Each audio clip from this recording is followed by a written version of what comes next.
Hello, world, and welcome back to the Dawn Wardens, episode 53, I do believe. Damn. I know. Damn. We're 53 episodes in. I think Bascos is 57 episodes in. So, getting pretty close. Well, they started before. Yeah. They're getting pretty close to... or both campaigns are getting pretty close to the apex point, I would say, where they decide if they're going to save the world. But currently, the Dawn Wardens are in the Mirror Desert in the North Continent, North Angoria, traveling up destination Hexa Landing into the depths of the Empire, the Askira Empire. But as they were traveling by, they happened across a brigade of soldiers, the Askirian soldiers, taking and pretty much in chains some of these barbarians, and they decided to stop and help out a bit. And Naboo decided that he wants to alleviate his hunger by eating some of these. And currently has one of the actual slave masters in his belly. And last we left off, I think Ziri had blasted a couple of the soldiers, killed 2 soldiers, which she wasn't trying to do. She was mainly trying to stun. But at that, we're actually going to begin at this battle that we're still in, since we still have quite a few soldiers remaining. And we're going to jump over from Ziri to Zool.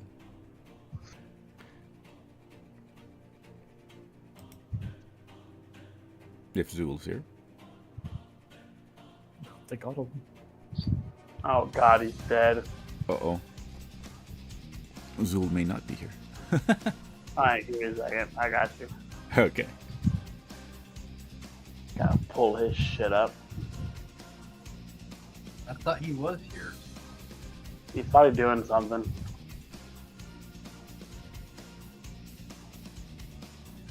Alright. So, Zul. Where the hell is he? He's way over here where Ziri is. Alright, cool. So he's gonna 5, 10, 15, 20, 30, 40. There you go. Alright, so what he's gonna do. Spells.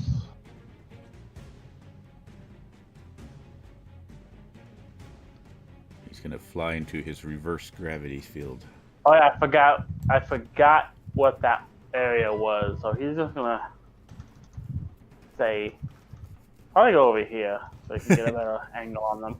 Okay. I forgot. That's since then. Where is it? There he is. He is going to cast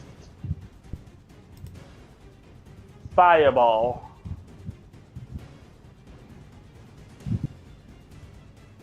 Send it on this guy. I think on that guy. Because how big is Fireball? Fireball is 20 radius. Foot radius, yeah. Let's see. So centered on that guy. Trying to remember if that artificial mind is in the same, I think, layer. Oh, that hit allies, so that's nothing on that guy. Sometimes that kind of goes a little wonky. I don't know why it does that. Let me see if this is the correct size. Yeah, so this is the correct size here.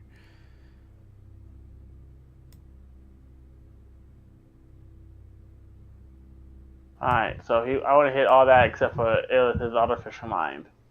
So if you can scoot that I remember up that the three that are on top of him are on the ground as well. Oh yeah. Yeah.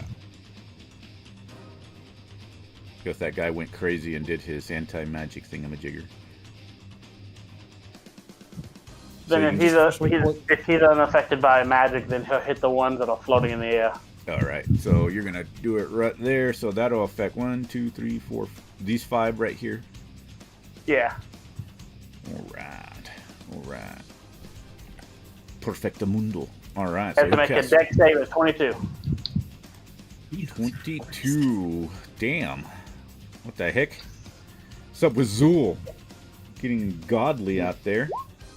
Fucking crazy. I do believe. 22. Well, that one will. Is this an elite? No, it's a standard. Actually, I think three fails. They all actually do get advantage, but he fails anyway.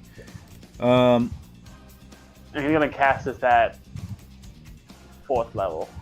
4th level. No, 5th level. Sorry. Bam. Wait, what spell is this? Fireball. Oh, fireball. Nice warm fiery ball. Great balls of fire. Exactly. Why did he do a strength? It's alright. Either way. Okay, so they all fell. Go ahead and roll the damage. That's 10d6s, people. A big, great, really hot fiery ball. 29. Yeah. 29. Okay. You know, that guy is going to be a floating, burning corpse. The nice stench of flaming hair and other metals being worn there with the crunchy, hot skin. That one dead. This one's screaming. And that one is going to be screaming as well.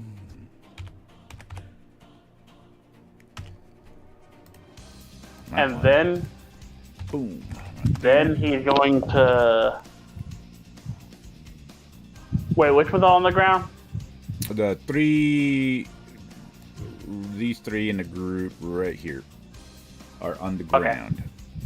Well, then he's gonna finger bang this one. Okay. Whoa! Oh. Yeah. Whoa! Didn't we have a talk about this? Y'all talked. I didn't listen. Boo boo, you can't do that without consent. So 11 So force.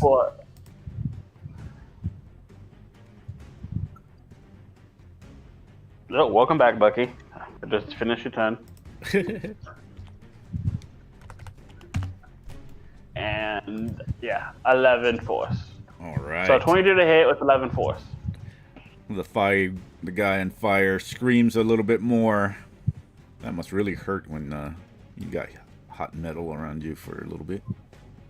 But he's still surviving, hanging on by a thread, it seems. Got you. Sorry, these guys. So then the whatchamacallit, tank is gonna go 5, 10, 15, 20. It fly down and charge at him. So he's gonna. Okay, so I was trying to. Are they flying? Yeah.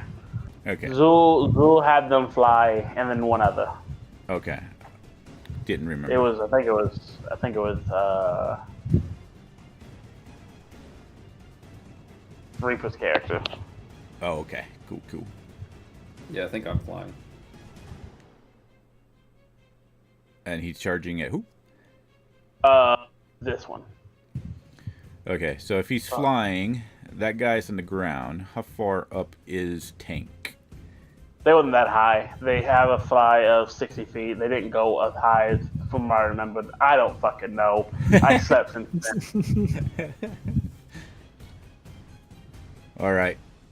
We'll say that they were flying low. So go ahead. Okay. So that. Oh, no, don't worry about that. I had to read it. So, hit go the attack. So it takes an extra 14. So I gotta roll. If the target. Okay. So I gotta roll to hit first.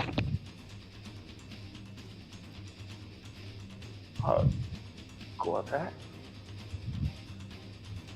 So an 8 misses. Oh God. Okay. Yeah. So he's not used to flying. He is undead after all. Yeah. Yeah, because he doesn't have advantage. So tank from Kevin's gonna come down and hit this one. Oh, he needs to be right there. Okay. And Kevin's gonna hit this guy right here. Okay. I can see these undead just flying over. 25! That one will land. Go, Kevin! 14. 14. Damn, that's a hell of a hit right there. Good hit. This guy disorientated on the ground from falling, and now he gets another freaking bludgeoning damage. God. And that's it. That's it. All right. Well, then, in that case, we'll go over to Naboo. Oh shit, it's my turn again.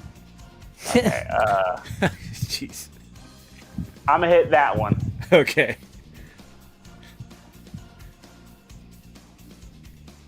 I have so many.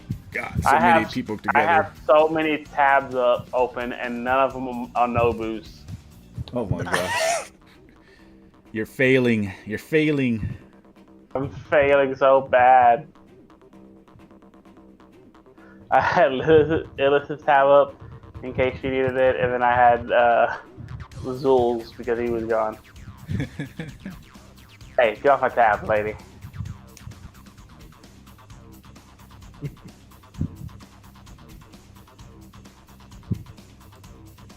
Because you asked.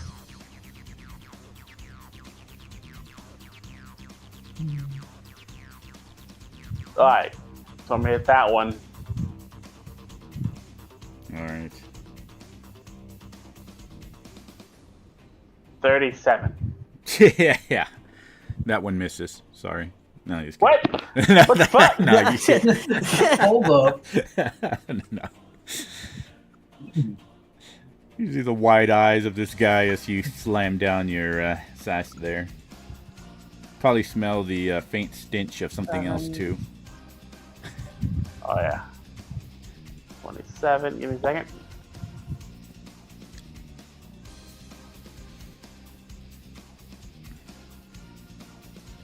Ignore that. Ignore that.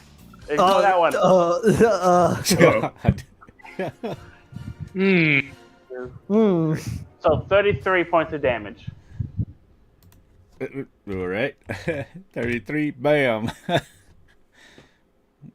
Almost half sliced body there. Then I'm gonna hit that one. All right. The slight stench of more feces, perhaps. These guys are crapping in their armor. 33. Yeah, that'll land.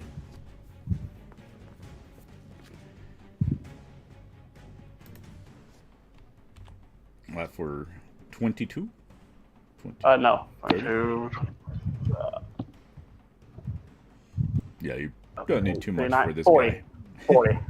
Hey, I have to step away for a second. I'll be right back. Okay. Okay. Alright, then I want to grab onto this dead body and push myself over to him. Okay. Because I'm the only one that can't fly today. There you go. Flying I'm gonna hit past. the guy under me. Okay. Flying past Thorag, his big body right there.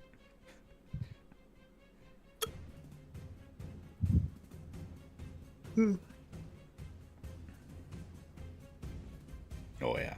34. That will land. I don't think he can miss. 42. Oh, no. I can't. 4. 26. I can't click on him, unfortunately. Yeah, let me move myself. Naboo's body is in the There you way. There we go. 26. All right. Alright. 3 more floating dead bodies now. All right, that's your end. Okay. That's my end. So we're gonna go to the standard soldiers. Standard soldiers are going to go ahead and freaking out at the large creature that's slaughtering their friends. They're gonna go ahead and use a crossbow on Naboo. This one will shoot Naboo. He will not shoot Naboo. No. And Oh yeah. Would the arrow just go up? but it probably doesn't. It's still. I think it's still going down or up. Maybe it goes slightly up, but it's still. I don't think they get disadvantage on. Oh, also, hold on. Let me make sure I read this correctly. What? I'm gonna skip through shit so I can find it. Boom. I know it said somewhere right here. Yeah. So while in the field, you and I guess it's the gravity thing. While in your field, you and creatures of your choice are always under the effects of the feather fall and jump spells. Affected creatures also gain a +2 bonus to AC against ranged weapons. That is Zul's new item that he got. Neat. Oh, neat. So feather fall, and they get a +2. Within 10 foot of him, everybody has a plus. Him and everybody has a +2 to AC against range attacks, and they're affected by the jump spell and feather fall. Ah, okay. Huh. That's good to know. Cool thing is he can move this bitch. Ew. See, this guy is going to go ahead and try to shoot at Tank. Oh. I don't know what Tank's... Oh, AC is 12, so that one would hit Tank. And that would be 9 piercing toward Tank. So whoever's controlling him. That Bucky's back, so Bucky, you have to minus. I can add it. Actually, no, you can. Boom. There we go. All right. This guy's going to try to heavy crossbow him too. Oh my gosh, that guy hits a 25 to actually hit. So that one 10 piercing at Tank. Let me see something really quick. Or Tank. Tank doesn't have a resistance, does he? Oh, I guess he doesn't. No. I guess it's just skeletons. The only thing they have resistant right now because of Bucky is necrotic. This guy is actually going to look at the big dudes over here, look over at Cedric, look over at Illis, and he's going to pick between Illis and Cedric. Rude. He's going to go for Illis. She's the bigger target. He picked wrong. He picked wrong. He picked wrong so bad. Oh, 25 at Illis.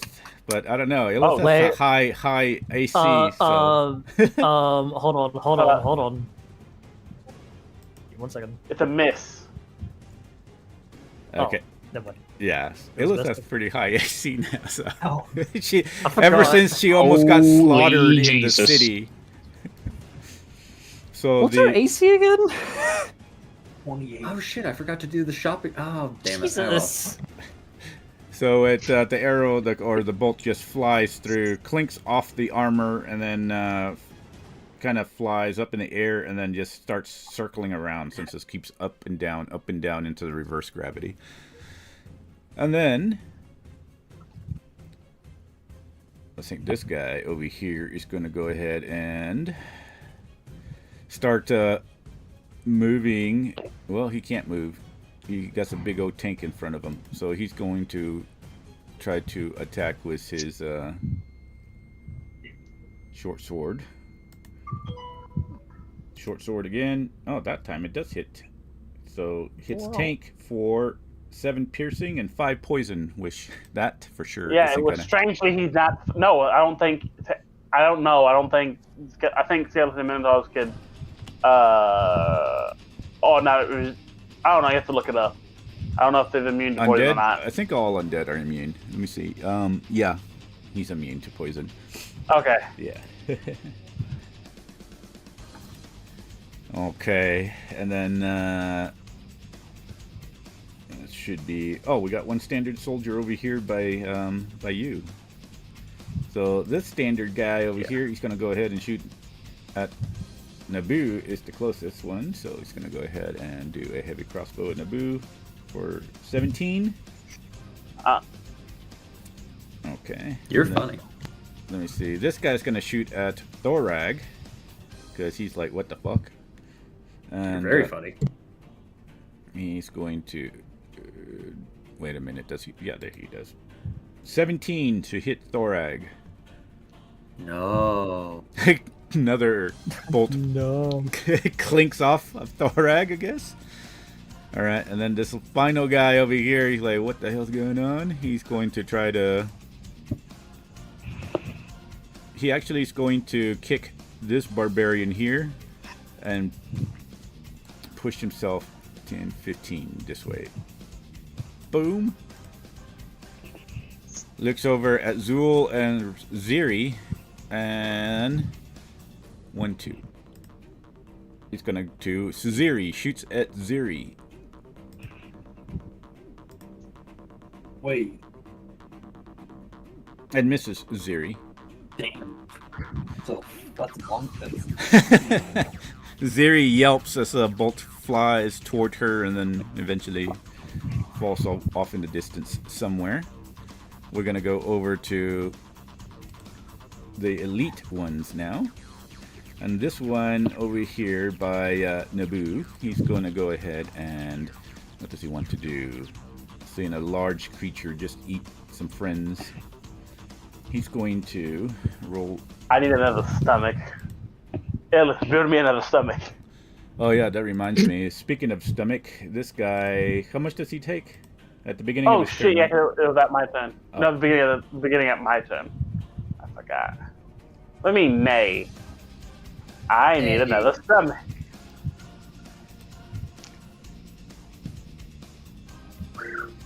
Yeah, roll that beautiful acid damage, because he's gonna do something. What am I? No, that's just valid. There you go. Another princess. 11.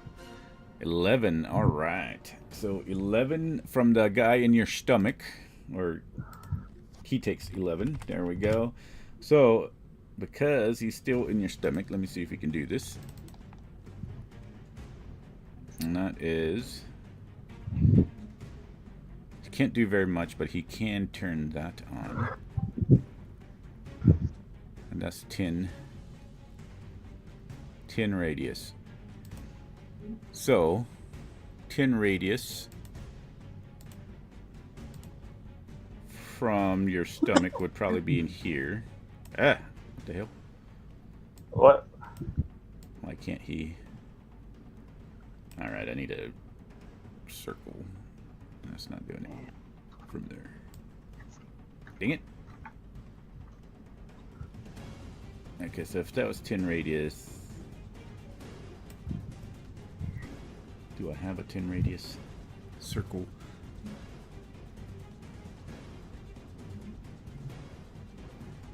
So we're just gonna do this.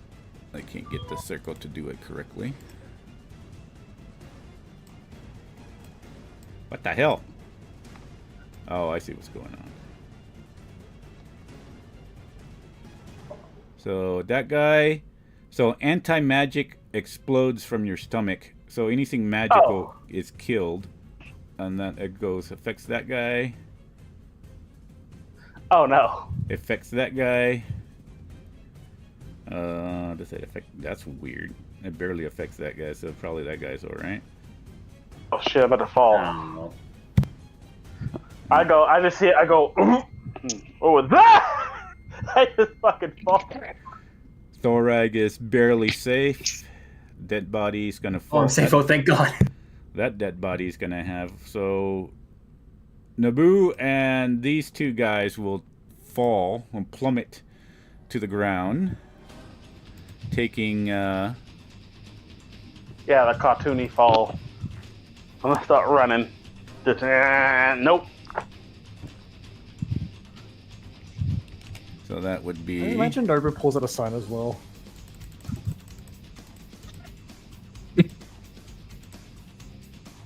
Rule that. 33 bludgeoning damage. What is? Yeah, that's a weird thing. How do these guys fall?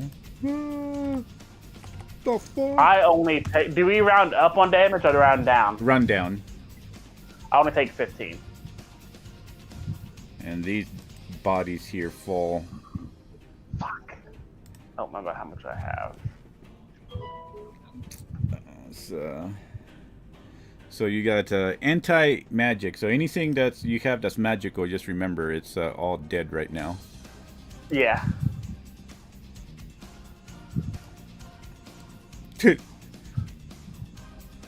All right, and then so those guys take quite a bit of damage. They're elite soldiers, so now as they fall though, they're on the ground prone, but he's gonna go ahead and take 15 to stand.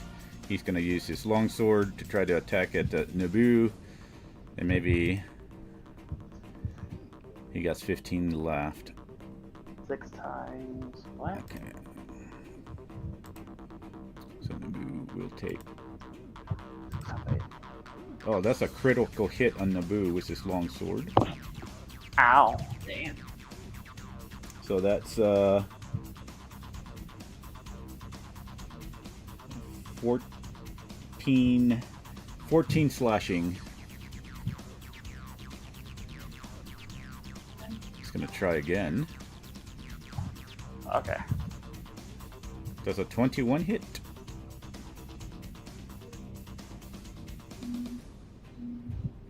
Mr. Naboo? 10, 15, 20. No. Alright. And then he's going to go 5, 10, 15. So you can have an opportunity attack. Gotcha. So I do believe I'm trying. I gotta fucking have a note. I'll do my health in a minute. So it's not 19. I get a plus. All right, this is the 17, I do believe.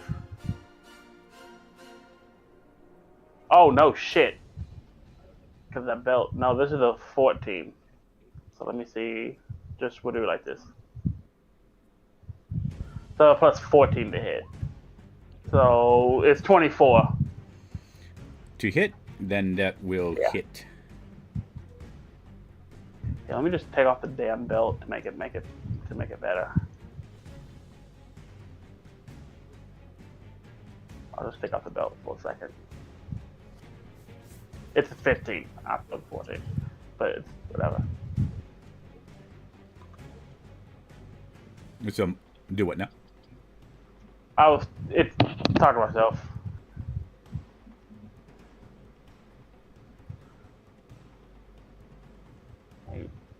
Team.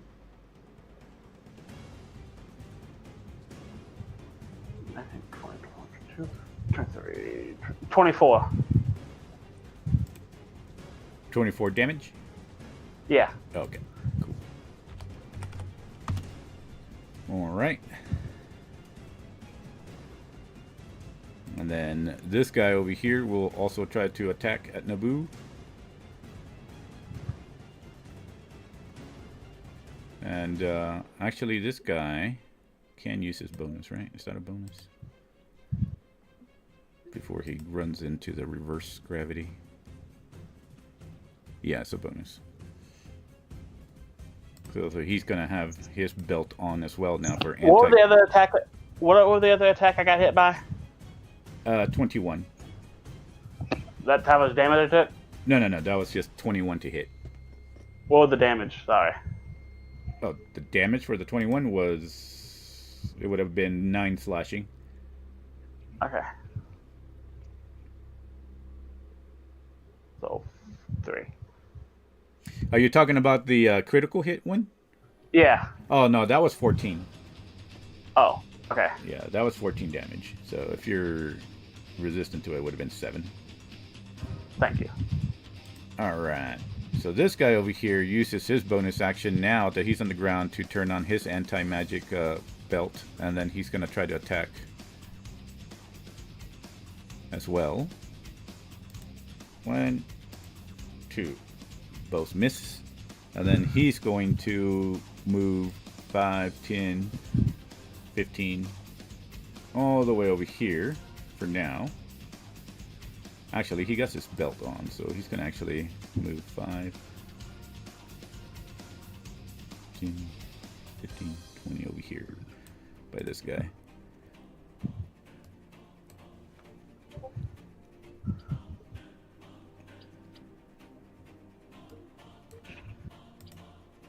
This guy is going to turn on his That belt. hurt. So all these elite soldiers that are on the ground, they're turning on their belts with bonus actions. Moving over this way. He's going to go under that guy. And he's going to run this way away from the big guys and looks over at the little guy. And he's going to try to attack Hermes. Because Hermes, I think you're on the ground, right?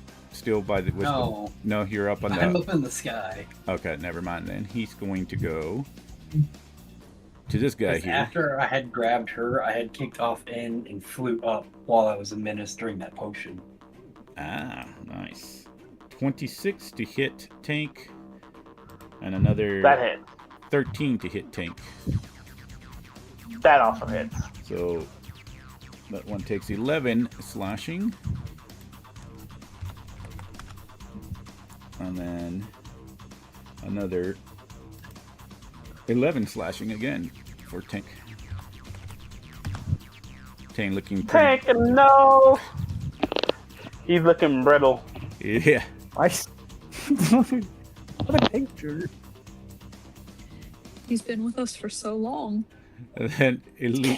Can't do this to us. Okay, so this guy is And one of so the we ones on the would die. ground who's feeling very hurt right now, but he's gonna also try to attack at Kevin over here.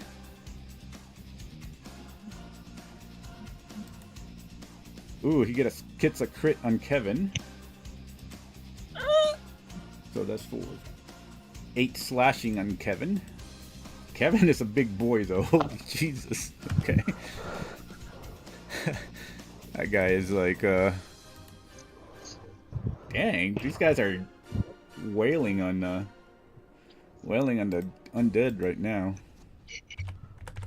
Alright, this elite soldier is flying, so he's not on the ground, so he's going to just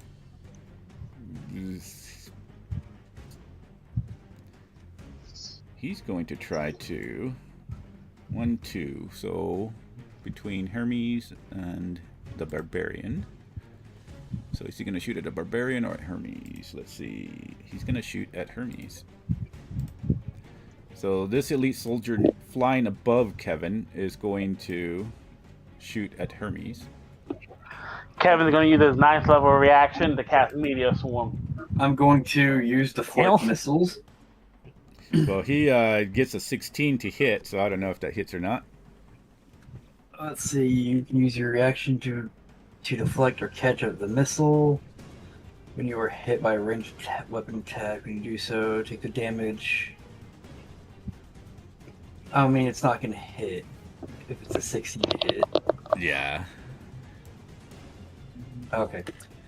I wouldn't be able to do it anyway because it didn't hit me. Damn.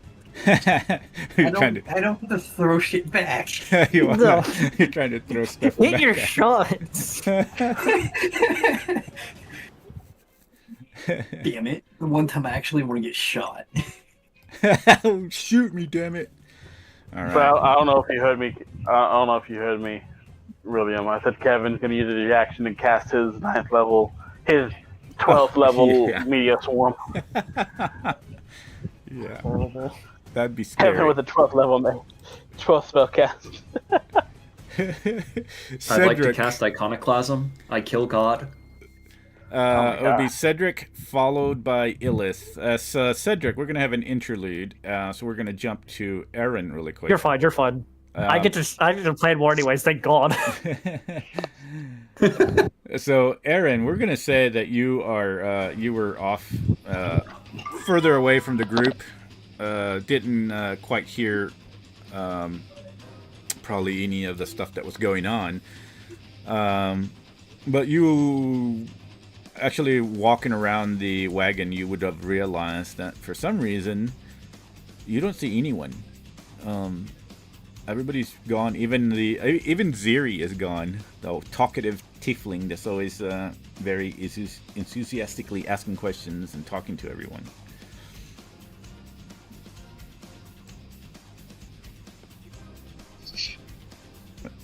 I'm going to head out the main door and see if people are just outside scouting out the area. All right. As you step outside the door, weirdly enough, you see a dune, a sand dune over here, and above that sand dune, you see a chaotic sight of people, your friends, flying, and people hurling around in the sky 100 feet off the ground, and maybe some explosions of something over there. So you see this chaos happening quite a bit away. It's almost 150 feet away from you on the other side of this sand dune. Let me see. Let me find Aaron here. So depending on what Aaron thinks about that, that's what he sees. Are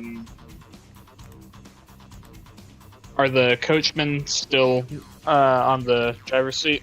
Yes, they're still chilling there. I'm going to kind of hang on to the side of the carriage and look up to them. Would you two get us closer to my friends over there? So Sam and Dan look over and it's like, oh, certainly, Master Aaron. They will turn. Oh gosh, that's a fast carriage. Fly the cart into the ring, please. Fly the cart into the ring. Flying cart. Just.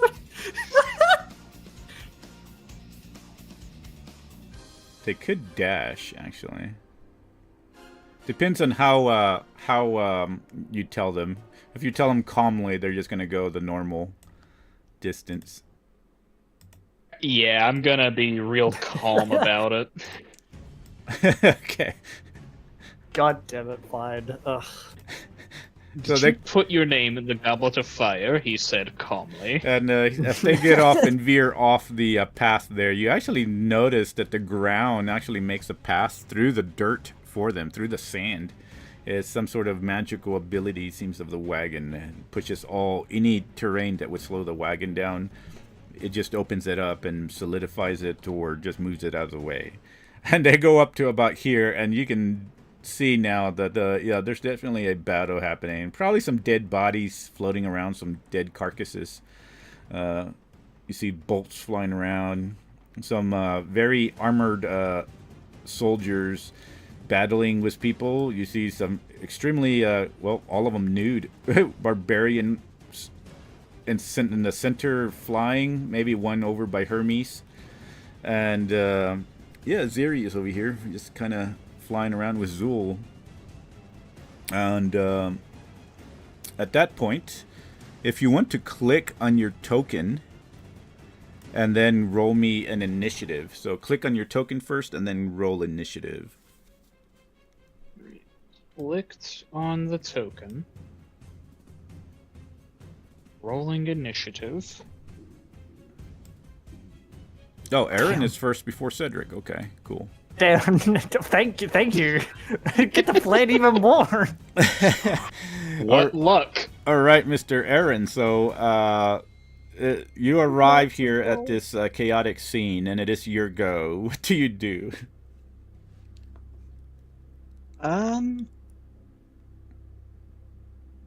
Is this feller like visible over the dune, like in the air? Yeah, he's 100 feet over there. He's very visible, and you also see Ziri there. He seems to be facing 100 feet Ziri, over. actually.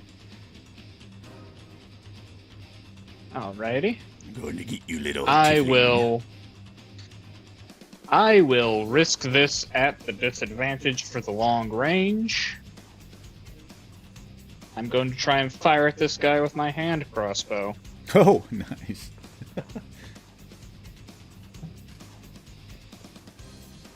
You do So have that's, movement. I will 12. say you still have movement if you wanted to move away from the wagon, but that's up to you. Yeah, fuck it. Yeah, why not?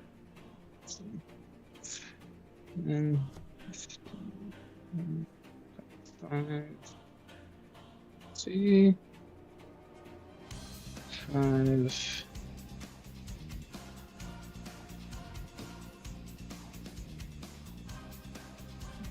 Now it's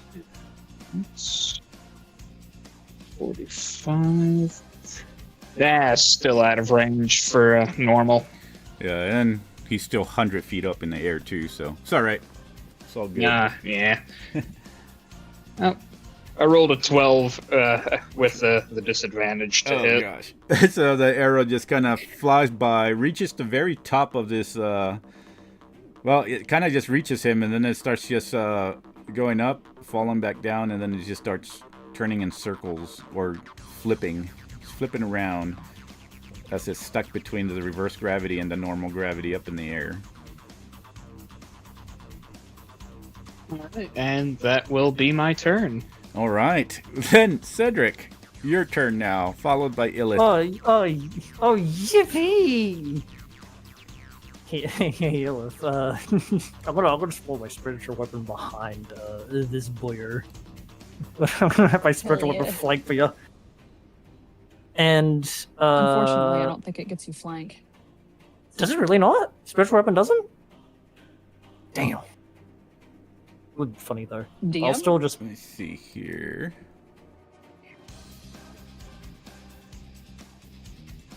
To note, I'm pretty sure normal, like, spiritual weapon's a melee weapon with those No. anti-magic belts. Oh.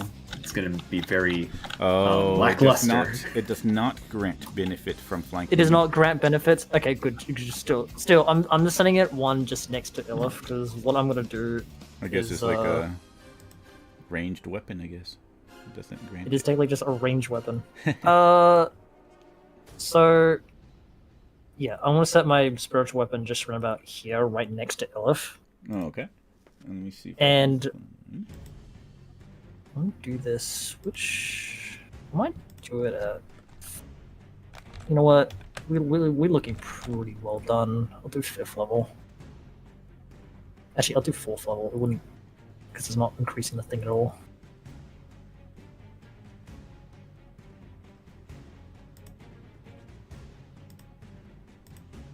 And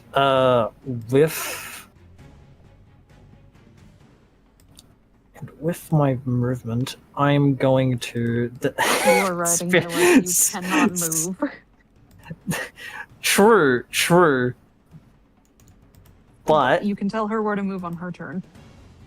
I know, but I want to make a move There you away. go. I'm thinking about jumping off of you. I put a can't word of fly. a spirit weapon You so you didn't can use move the it wherever you grab want. zone, though. You know what? Go ahead, do it. See what happens. Yeah, I'm gonna jump off. I'm gonna jump off, and I'm gonna see if I'm gonna try and hit this guy as I fly over towards him. Okay. Oh no. Illith, they won't learn until they get hurt, so we just gotta let this happen. Don't worry. If he gets hurt, who's gonna heal him? Myself, hopefully. Don't worry, I'm doing This is something. why your cool. jaw broke last session. Hey, break it 3 more times. I probably won't learn my lesson. Alright, This is why you so- died at the beginning of the session. Felt great, I'm not gonna lie. Okay, damn. And alright, I'm gonna hit him with sensor. Man, it'd be really funny if this does not hit. Will a 16 do? Right on the money. Yeah. Devotee Another sensor. damage. All right. And then that is going to be a full 19 damage, Whoa. or just a 9. He just Nine, croaks. Wasn't aware that somebody was going to fly at him. Oh boy, I'm sure safe here. Hope some guy doesn't. Oh fuck. And I don't know if I can do it on the exact same turn with spiritual weapon. It was like the other time, but can spiritual weapon do a hit against this warrior over here? Yeah. Then it just spawns in. Yeah. Okay. Okay. Well, let me go back to my boy. Let me go back all the way down to where is level 4. There he is. All right. Well, a 31 hit. Jesus Christ. Yes, it will. I would. I can't. I damn hope Naboo. We're so. all in trouble. 15 for that guy. 15. That guy has not been touched yet. All right. You just touched that guy right there. Perfect. So God, I love touching men. We know. Me too. Hey, yo, I know I liked you, and I think that's gonna be as much as I can do. That is all I can do. Yeah. all right. When we're going to go to Illis, followed by Hermes. Just to make sure, the barbarians are still floating near me, right? Yeah, they're kind of like swinging there, trying to free their hands. but- I'm going to blow my big head horn and use Resonant Call. Ooh. So all allies within 30 feet get 17 temporary hit points, and all enemies within 30 feet. Oh wait, no, 60 feet. Allies within 60 feet get 17 temporary hit points, and enemies within 30 feet need to make a Wisdom DC 14 saving throw, or be frightened. 17. Okay. So pretty much everybody gets the temp health, except for the people on the ground. That guy is shedding his armor even more from seeing Naboo, and now he's just afraid for some reason. He He's hears afraid very of Illith, loudly. the big dino. I'm not paid enough for this. And you It's a said fucking 30 feet? foghorn that just went off. Okay, so that Yeah, guy 30 would feet. also. Is this guy also afraid? Will he shed his armor even more? We shall find out. Oh, that one. Just made Is it magic? Is it magical? No, it's a species feature. Oh, okay. Well then, okay. So he just barely makes it. Okay, and then she gets 17. And then she gets 17. That's always helpful. Oh, that one is important. Party members, because I believe I'm hitting everybody. I don't think any of the parties on the ground. They all get. I am. Oh yeah, Naboo's on the Well, ground. you know what? You don't count. You just saw me fall 100 feet and then get jumped, okay?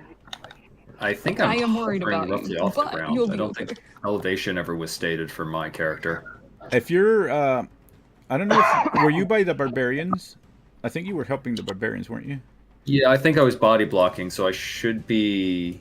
Yeah, if you were body blocking and they went up, so you would have actually been with the level of the barbarians, probably. Well, I think I was there before they floated up. I think they kind of floated away from. Thorag like popped himself over. Don't worry, I'll protect you. And then they floated up past him. He's like, oh. Never mind. So yeah, I think he is roughly close to the ground, but I'm not sure. Because if it's reverse gravity, you would have unless you made the decks, you would have also floated up there, unless you wanted to float by yourself. So. Oh no, I did. I think I remember that part. I think I did strangely make the decks. Oh, okay. actually. So you would be. He'd be I underground. think it's like the first time I've made a deck save. Oh, that guy Anyways, makes it. not important. Continue. So that guy is not. So this Askerion is the only one that's by Illus that's really afraid of Illus right now. This guy right there. But all right. Anything else from Illus? You know what? I think I'm gonna risk the opportunity attack. I'm going to fly over to Cedric so that he can grab on again. Okay. Let's see here. And he's just a standard, so. Yeah, Yeah, that misses. Cedric, where would you like to go?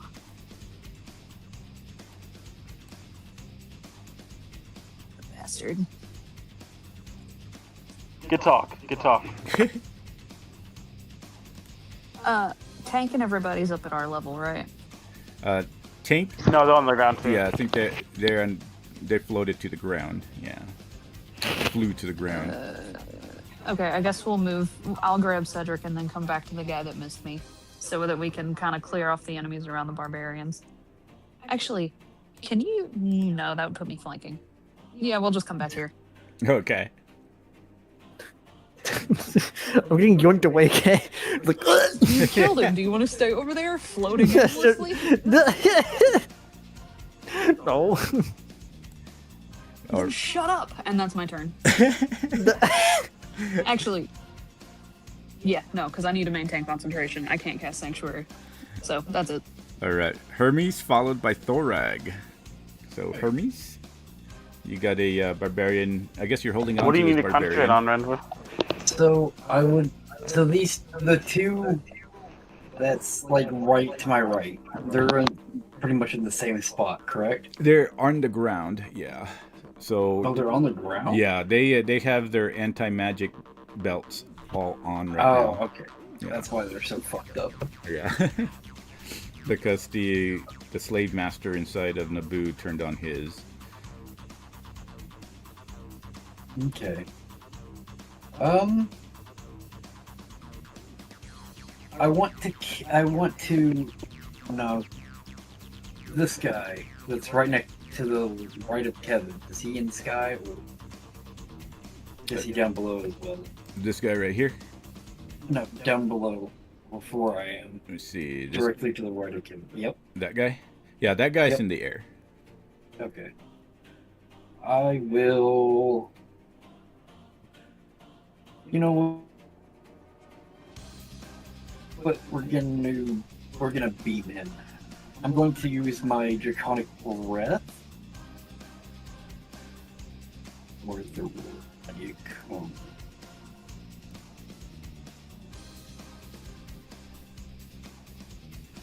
Can't get both of them. Not unless I reposition.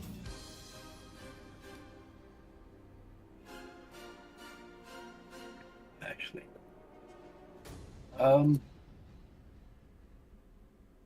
This is what I'm gonna do. I'm gonna use her to kind of push off. Okay. And I'm gonna go down to the ground. I'm gonna use her to push off and go down. I'm gonna try and take out these two that's on the ground. Okay, so she's gonna float up into the sky, and you go down to the ground, and you're gonna try to go after the ones on the ground instead. Yep. Okay, these guys are over here. So I can.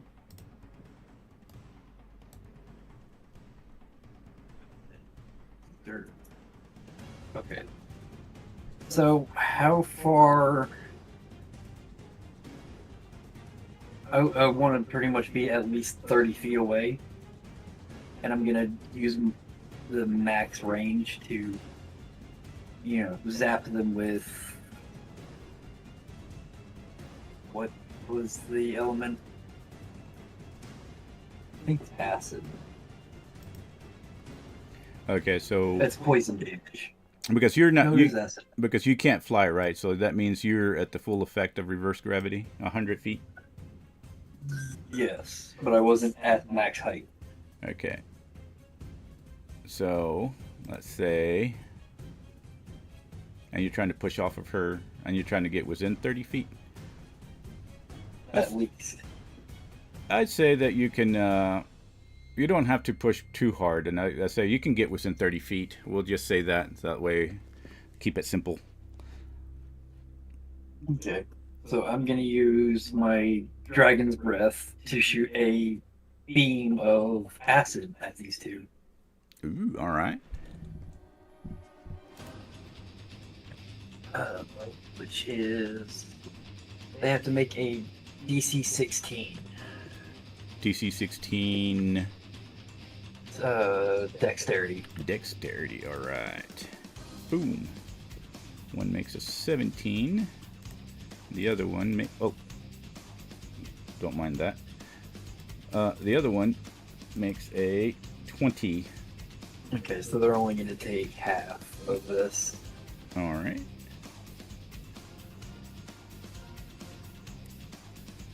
Nine. So close for that guy. And this guy. Okay. And as a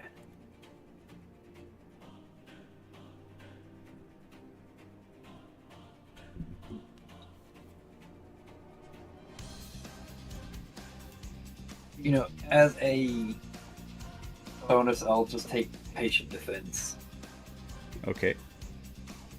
to end my turn.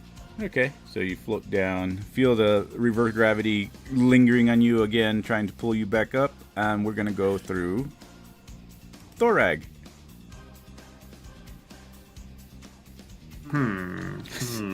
See all the chaos around you. Indeed. There's one next to Illith.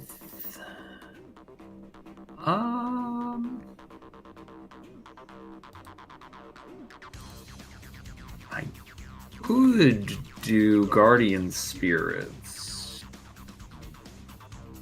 That would make very many people upset. It is only 3d8 damage, but it keeps people away from... If these people fall back down, it keeps them away from things. Otherwise, I can go help our big boys.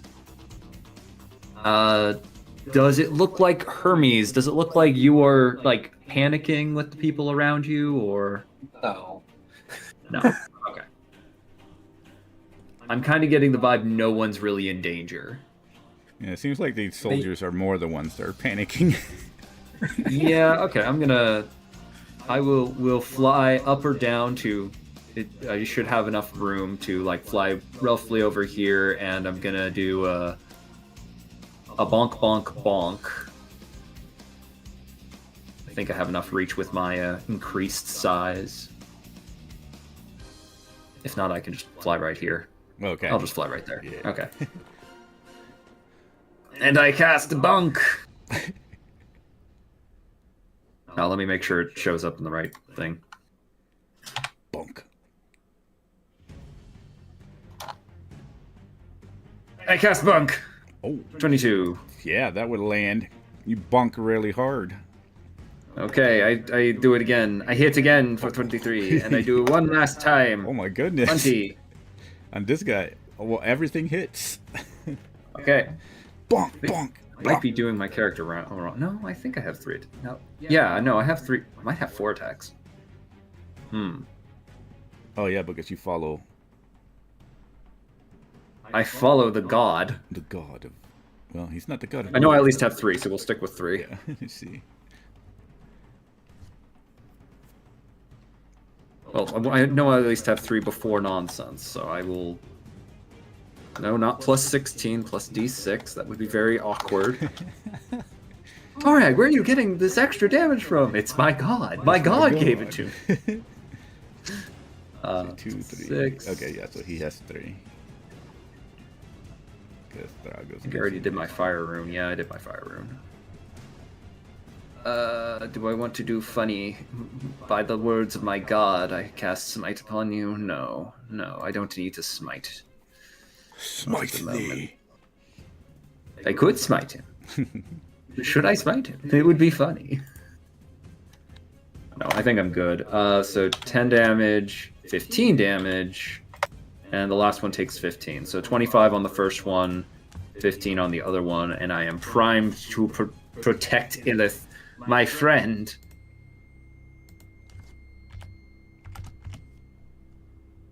Oh, they're dead. Oh. He sounds so confused. Oh, they're dead. No. Like, I am ready to perfect you! They drop dead. Oh. That's what Ziri said. It's like, oh, I didn't want to kill them. Anything else from you, Mr. Thor? No, I'm good. As you bunk them to death, their bodies kind of float a little bit away.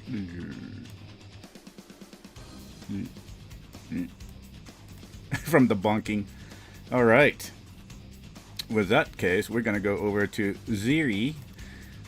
And she's going to be looking about. It's like, oh my, it's so chaotic here. Oh, looks over at the people. Going to try to fly a little bit closer.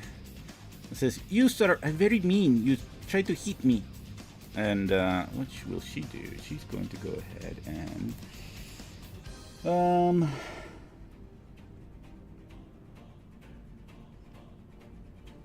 The way that she said that, I feel like she's like gonna pull like a gun from like her pocket. Like, no, she's just gonna converge him. Let's see, what does that do? oh god.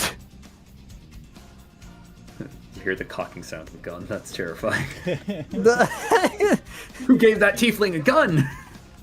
Okay, so that's a strength. Okay, strength.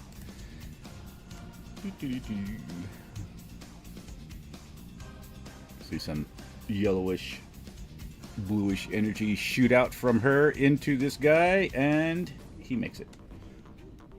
Damn.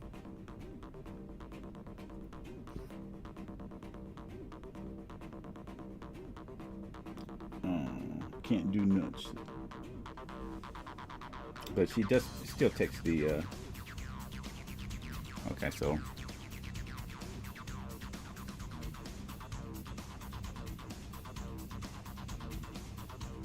okay, so still does the damage. Okay, so that one will be 3d8 plus 6.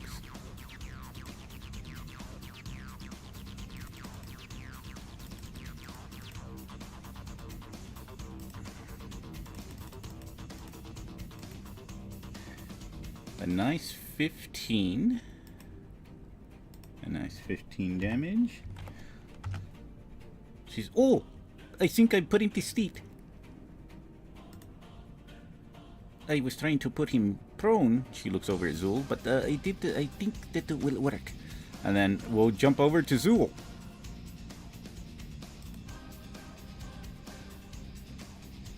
Followed by Naboo. Gotcha. Is Zul back? Is he talking? Or am I still going?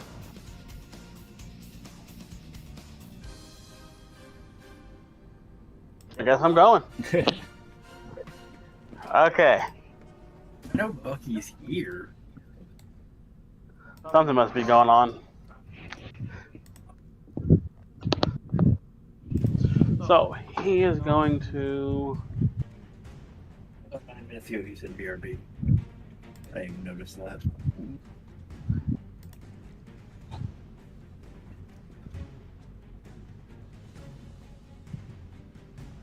Well, I will ask a question, since we kind of know where this is going. These guys, even though they're crapping in their armor, they usually don't quit, since they're Skira disciplined. But the way that the battle is going, y'all going to probably slaughter them. So we can take turns slaughtering, or we can cinematically finish that y'all either slaughter them, or if y'all going to try to actually capture somebody, we would continue with initiative. So it's up to y'all what y'all think, because I don't think there's anything that they can do to stop the slaughtering. I We can choose to do non-lethal, right? Yeah. Yeah. Yeah, sure. We bonk a couple. I think Thorag at the very least is like confused of like princess. This doesn't seem like like normal slave operation stuff. So what are we doing, everybody? Are we cinematically wiping them out, saving one or two? Yeah. I feel like at the same I time. say we save one or two. Okay. And it's Alright. Fine. Okay, so if we're gonna save one or two, I'm gonna have y'all pick the ones that you would want to save. I vote the one inside my belly. Probably one of the elites. Okay, so one in your belly, and Yeah. one of the elites. Is the one in his belly an elite? Oh, he's the main guy. Yeah. Oh, okay. All right. So if we're gonna save the one in the belly, then I will say that eventually, with all the chaos and everything that's happening, you're able to release your spells and pretty much vanquish it. You realize that they will not give up. They are pretty disciplined, even though some of them are crapping their armor from Naboo. But they stand their ground. What I do? But eventually, they will all fall, and unless you actually want one extra elite, you can save the slave master. He would probably go down. I don't know if Naboo would know when he's unconscious. I don't want to know, no. But I'll spit him out when we're done. So we're gonna just do this. I'm gonna put him in there, and then we'll. What the hell? No. Yes, I did. Well, I feel like I would know when he goes unconscious, when he stops kicking and screaming inside me. God, that's so fucked up. That's so terrifying if you think about it. Maybe but pregnant. It's even worse when you like really think about it. It will slow first. Like there would be the slow stop, and then finally it's like, oh, he's unconscious. Yes. More terrifying for him than us.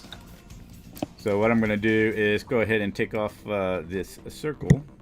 We're gonna remove the music and say that y'all finally were able to get him down. We're going to say that everybody's down. I'm gonna put an X on everybody, but just in case, I'm gonna put these guys to the side, and then I'm gonna move everybody. I'm gonna grab everybody just so we can get you all out of there from the chaos. Ziri is, if anybody's healing, Ziri's actually walking around where the soldiers are. It's probably actually calling over to Illis and it's like, oh, Illis, this one is still alive. This one is still alive. And she's kind of running over to the soldiers, trying to help them maybe too and help the barbarians at the same time. But she would probably try to call over Illis to one of the soldiers and be like, I love the idea that Ziri's like going, oh look, this one's still alive, you can save him. Oh, that's great, Ziri, you look away that way. Bonk. Let's go find another one. I would like to start trying to go through the pockets of these soldiers for anything valuable. little fucking rogue. I would like to take one of their anti-magic belts. Okay. That's a good So idea. go ahead and make a note of that. And then all the elite soldiers have belts on them. And then you have also the... let me see, which one had it? This one, this one, this one. Well, I'll say all together you would probably find also grenades. Quite not sure what these grenades do, but they would be... Let me see how many... Illith, I was just thinking that we could repurpose these belts later on. I basically all the belts are being yoinked by Hermes and Illith collectively.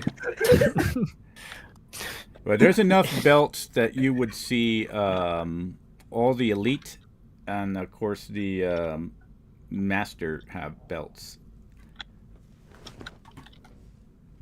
if y'all do take them off the bodies, y'all would realize that they completely there's some level of glowing to them, but they stop glowing once you take them off the bodies.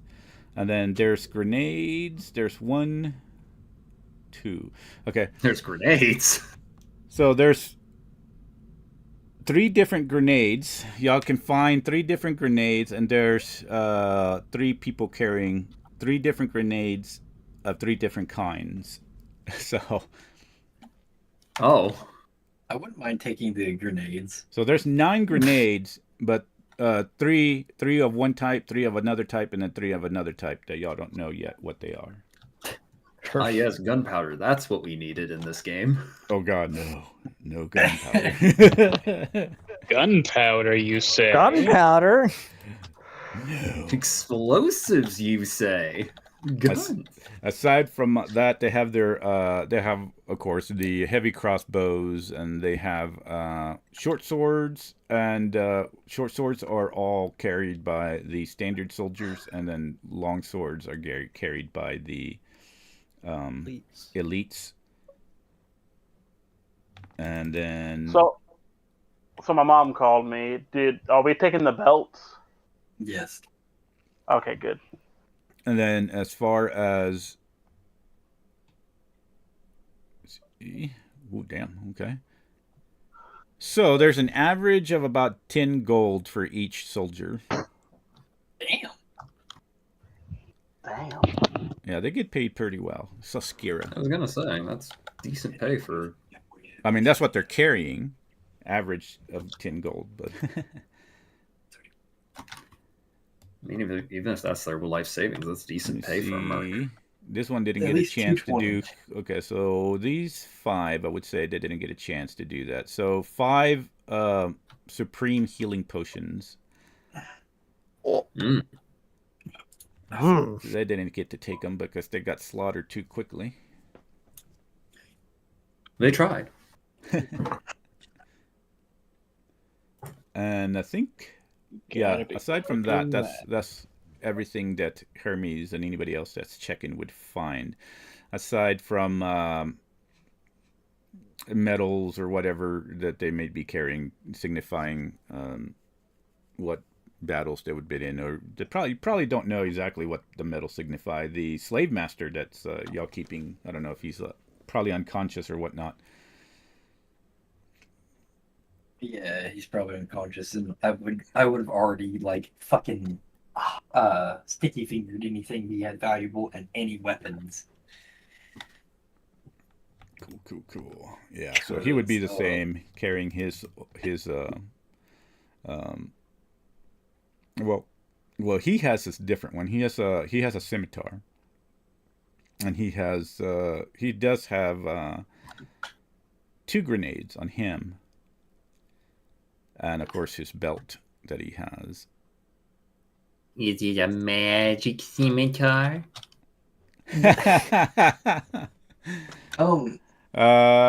It would actually be a magic scimitar. I would say y'all would later find out, but yes, it would be a magic scimitar. How many belts would you say we would have gotten from this? Well, the master has one, and every elite soldier has a belt. The standard soldiers don't have anything like that. I can't tell the difference between the... Oh, can you tell? Let me see. Oh, I thought it said it. Let me see. Let me move these guys out of the way. Yeah, hold on. Move the corpses. There we go. That's one. Right, Pile them up and burn them. Just a reminder, I gotta disappear in 15 minutes. Oh, okay. 15 minutes. So I'll be gone for I'll be gone for a short bit, but I'll be back. Excellent. Yeah. That's what my dad said, and I haven't seen him since. Oh no. I got him. That's a standard.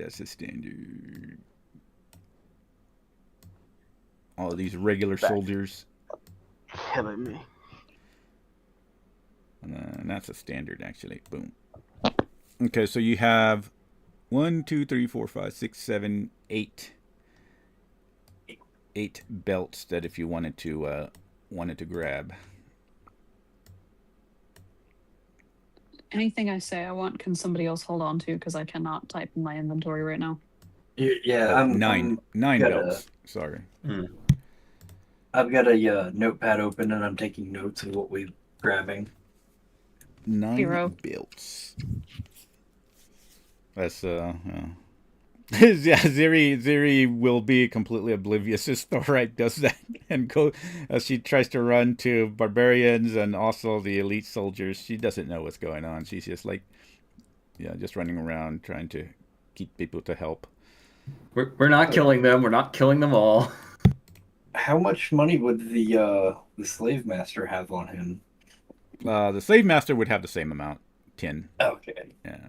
Really? Damn, no. Well, no because extra pay they for can't promotion? carry. I mean, they wouldn't carry a whole bunch of stuff because it becomes too cumbersome.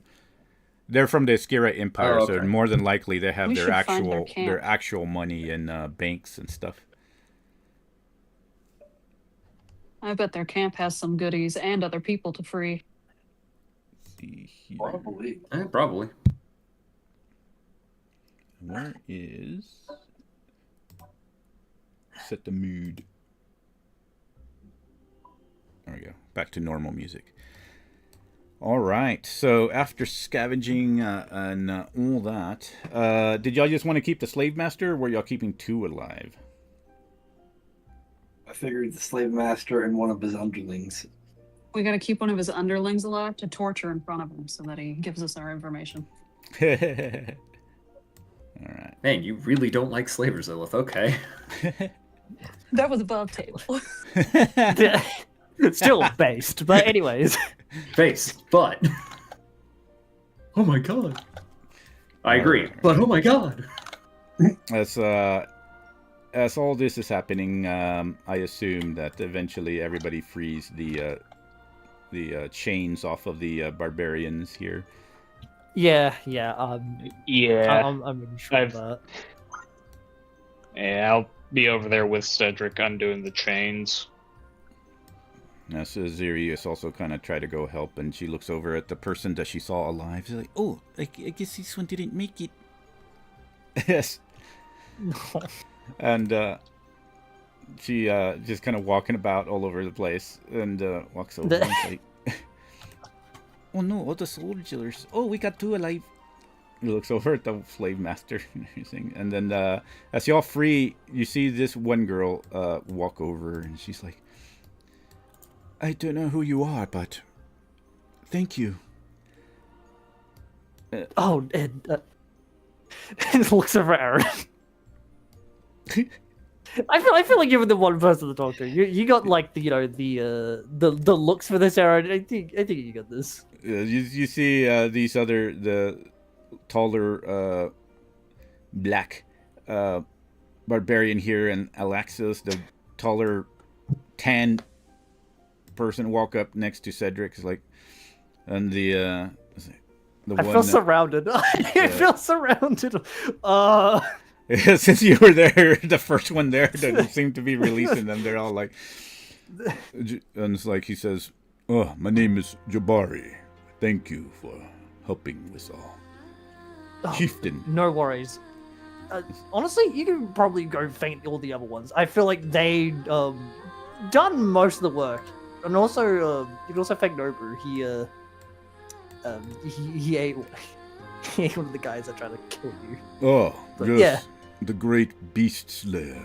Yeah, and he looks over. He's like looking over at Naboo and everybody else, and he like turns over to Thorag too, and. I look uncomfortable. Oh no. It's hot. There's sand everywhere. Do you know how hard it is to get sand out of scales? It's not fun. They all pretty much just hover around everyone, and you see this one and this one. She actually, these 2 girls actually come over and hug each other, and they Aww.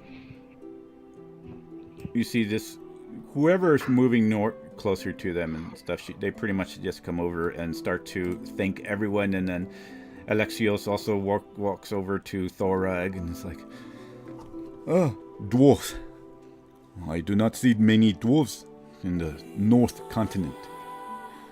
Thank you, great and mighty dwarf. I am on the pilgrimage. Now, everyone stand around me. You're all hurt. I am going to do a spell of healing so that everyone feels a little better. And that'll take the 10 minutes to cast Song of Healing, I think. What is it? Ah, okay. Not Song of Healing. You see this girl come over. Prayer of Healing. And she starts calling everybody over. Everyone, over to the...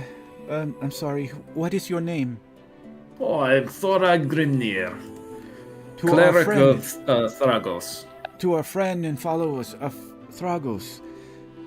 And she says that, and you see the rest start moving closer and pretty much linger around and circle around Thorag now.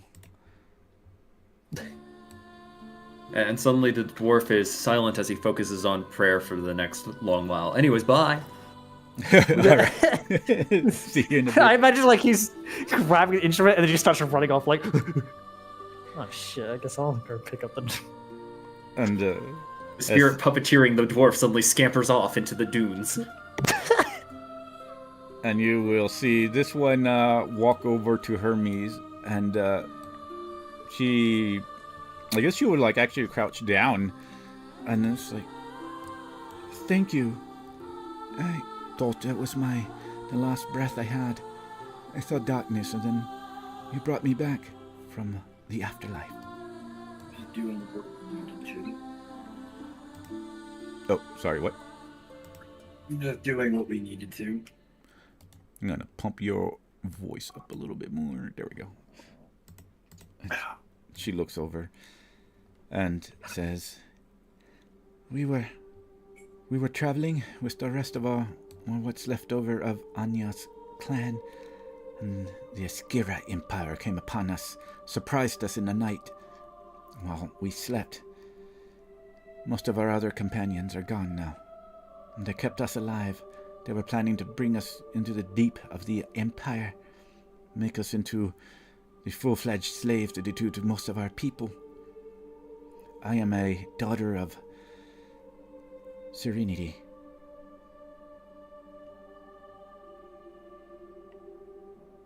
Serenity?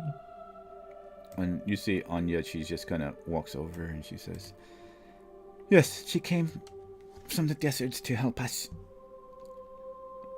My father was our clan leader, but unfortunately he was also killed by the Askira Empire. It was happened 2 years ago, and ever since then I have taken to be the new chieftain of our surviving clan, what is left of it. What you see here is what survives, and maybe a few scattered.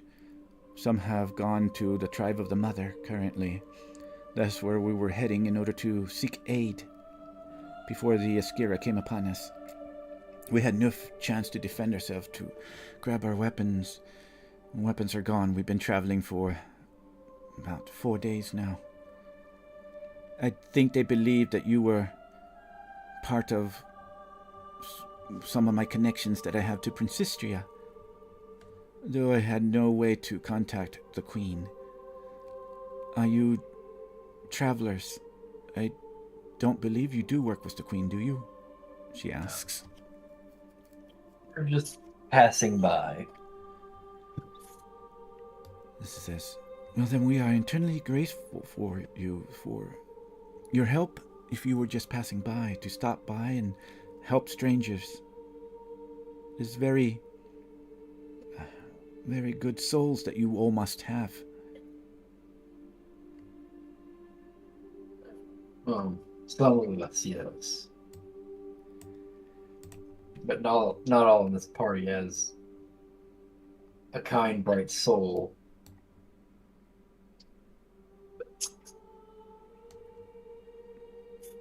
And she looks at the rest of the party and whoever's still lingering about and says, Well, if they were to help, and they came, even with whatever decisions they had, they didn't have to interfere, and they did.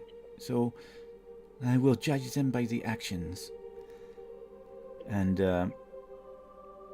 We don't have very much to offer, unfortunately.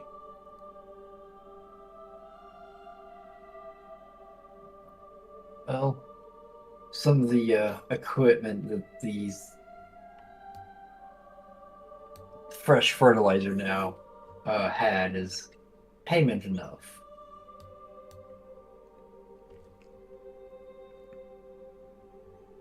And then she looks over and says, yes, please, take whatever. We do not use any of their weapons and armors. We're people of the land, and to use their weapons, unless it's in dire circumstances, we usually believe that our people are cursed by them, and so to use them would be a curse upon us. And she walks over to one of the bodies. Says, I don't believe that we'll ever have a chance to understand what it is to be enslaved. These people are disciplined from when they are young. They don't have that perspective. They only believe in power and strength and enslaving those that are weaker than them. Though our people are not weak, we've been at war for years. But my clan is pretty much over with. We're trying our best in order to survive. Hopefully by merging with the tribe of the mother, we can still carry my father's legacy.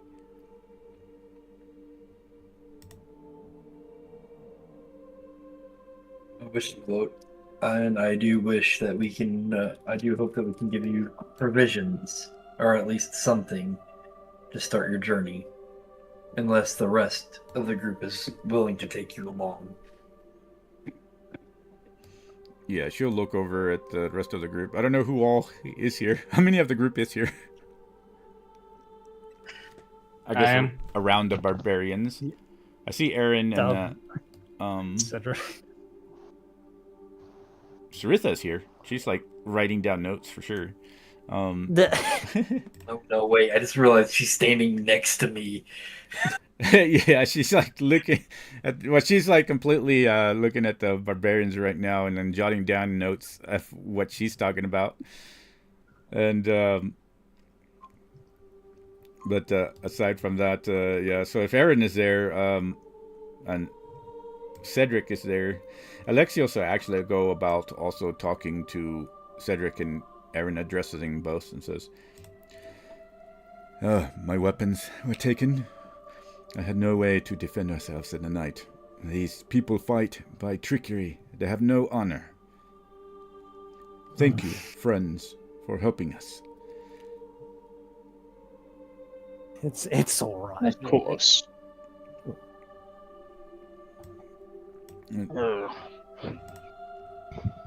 Jabari actually walks up and says, we do not have much, but if you are willing to part with some weapons, that way I can protect my chieftain. And he points over to Anaya, and we may continue our travels to try to defend against more attacks from the Skiran Empire. We will remember this, but at the moment we do not have anything to offer. But if you can take us to the tribe of the mother, perhaps I can talk and trade with them and see if we can find repayment for you.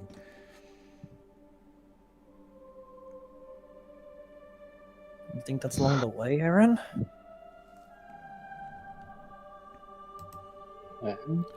I believe it might be, though we'd have to consult with our coachman to know for certain. I think the one that gives the orders now is our Zilith. Lovely Illith here. She has control of the wagon. Alright, and you see Anya, she would like look over and walk over to Illis And she says, Illith, would you mind if our people at least try to do trade and follow us to the tribe of the mother for weapons that we may use to protect ourselves if we come upon more Askerian soldiers? These were slave gatherers, so they roam the lands and the I'm barbarian alright with it. deserts and try to capture more of our people. We need that happen to be traveling by, such as merchants we've seen even. We've tried to help people of the free kingdoms before. Yeah, I'm 100% down with help some peeps. Oh, I am boy. 100% not. Ugh, more people. Have our own shit to worry about. Nobu's answer doesn't matter. He doesn't like anybody.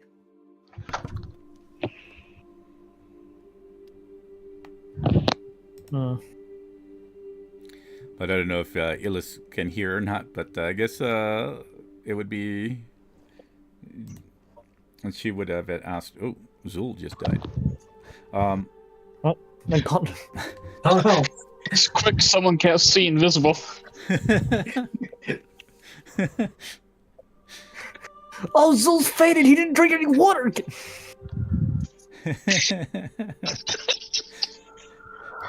No water here. I see something popping up. Oh, my back. That is Holy popping. stretch. Did you hear that? Yeah, I Invisible. didn't hear the crack, but I heard you stretching. Oh, yeah. I'm crippled now. I can't Oh, feel my God. legs. All Get it, right. move it, move it. So it seems that Illis would have agreed to this. If everybody else, if there's no other disagreements, you have two of the Askerian people.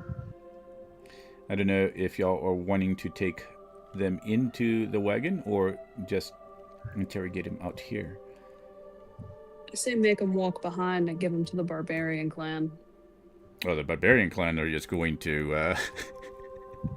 I guess if depending on what you tell them, the barbarian clans would probably do away with them, but unless y'all... That's their justice to bring. Mm-hmm. Alright, so here's the thing. William, let me know when we're trying to move forward, because there's some shit that is probably going to happen, like, soon as we get ready to start leaving. Okay. So, if y'all handed over the slave master, for sure, Jabari is going to do some shit. And Alexios. I don't know if y'all ever watch Vikings or not, whatnot, but the Blood Eagle. yeah, the Blood Eagle is what they would try to. They can't really do it here, but they would do something similar to it because of what they do to their people. They're pretty aggravated with Askira Empire. They don't give any kind of mercy to them. Which would freak the fuck out of Ziri. It's like, by the gods, oh, what is good? And she would just like step back and like put her hands on her mouth. She's not seen something like this before, though. She's traveled much. She has not been into the deserts. She's heard of them and maybe traveled once or twice, but never actually came upon something violent as this.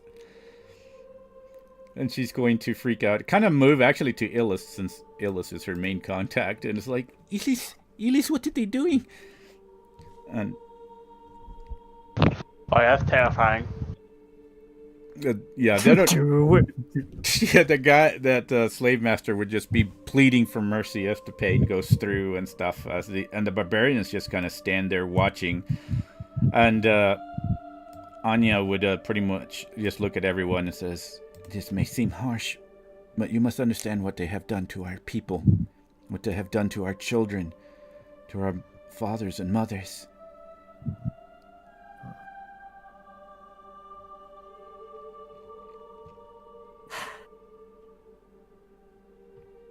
But yeah, I Okay. don't know if anybody would raise questions to what they're doing, but yeah, I it don't is. care.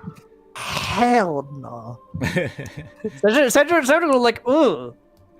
Fair enough. Ooh. Yeah, because this is it's pretty much torturing one of the extremes. So depending the type of cleric or gods you follow, yeah, that's the only difference that would be. But yeah, but aside from that, Anya would try her best. She pretty much explains, and similar tortures have happened to their people, and she would explain to all barbarians, not just theirs. And after it's done, Ziri is just pretty much in shock and pretty quiet. I don't know if anybody talks to her, but she just, first time in forever, she doesn't write anything in her notes. She's kind of just staring blank-faced and completely... If she had been able to lose her blue color, it's a little bit paler. Oh no. Oh god.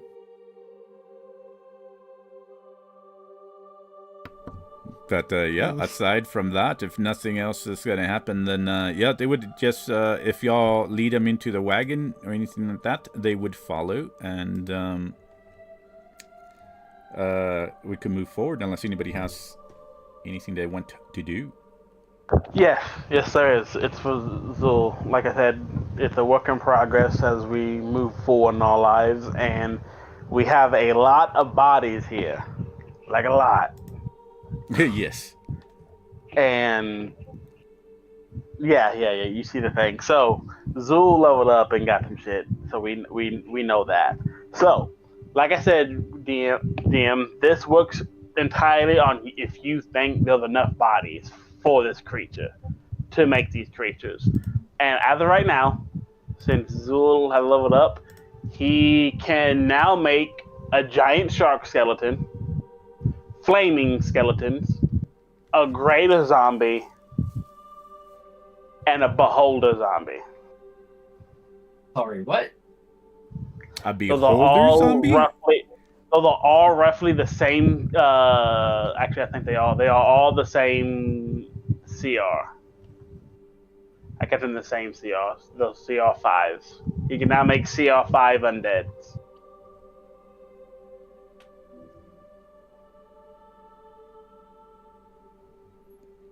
Is the beholder? I think one of the. Let's I see. think one of them with a CR3 because they're gonna find another Let's see. skeleton. Yeah, the flaming skeletons are CR because 3. A corpse collector. I don't think he can. What channeling that is?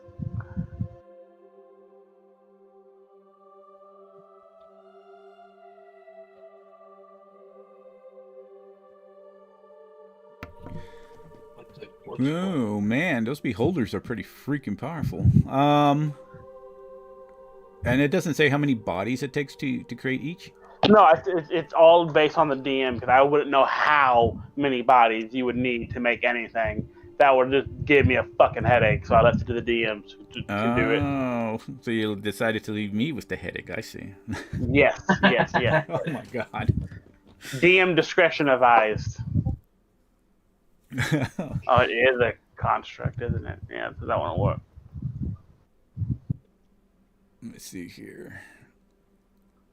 But yeah, that is what he can make now. All right. And Princess is the challenge rating 9, so he's not close to that yet. Damn, it's so far. Wait, I think so. What was Princess called again? The Antonox.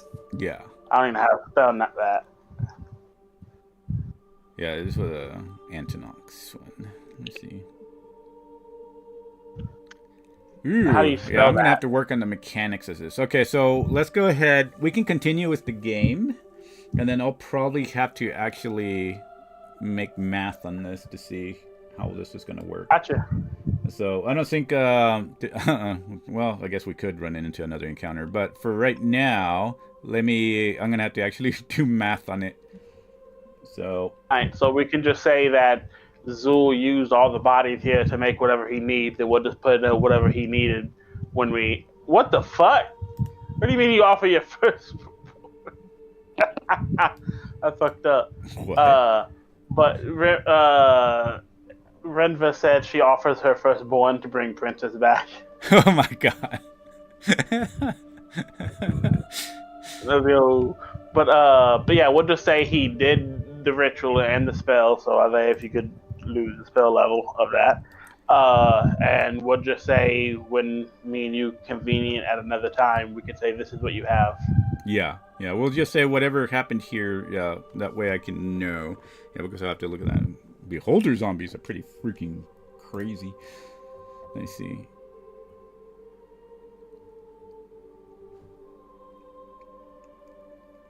All right, cool. So while that is happening, we can say that Zool and we have Thorag finish his abilities and stuff. We can. I'm gonna grab everybody. I think I already have everybody else in the wagons. So we're going to put these barbarians over here so I can actually copy paste them. So I guess it would be up to Illith. Illith would have to talk to either Fragment or Glyph before the barbarians enter and get slaughtered by Glyph Wardens. To make sure that they can enter into the wagon in the first place. Well, they couldn't actually technically enter anyway into the wagon without Glyph's permission. So I would assume Illith is going to speak with Glyph and get them to go inside there. Remember said she is slightly busy due to work, so use her as needed. Cool. All right. Can I get all the barbarians here? I do believe.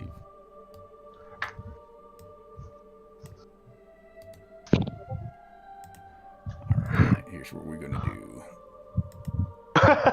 And she's the one Glyph to tell Amara about the bunch of strangers inside the cafe. Tell her nothing about it. Mara just starts blasting. It's like, yeah, and so I started blasting.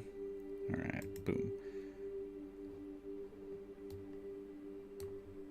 Okay, so we're going to jump back into the wagon here, and I have no idea where these barbarians are going to go, but we'll just put them in the yard for now.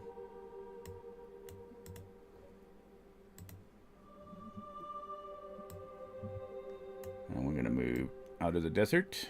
And so yeah, it's up to the group if they want to push forward. Y'all can discuss amongst yourselves. Push forward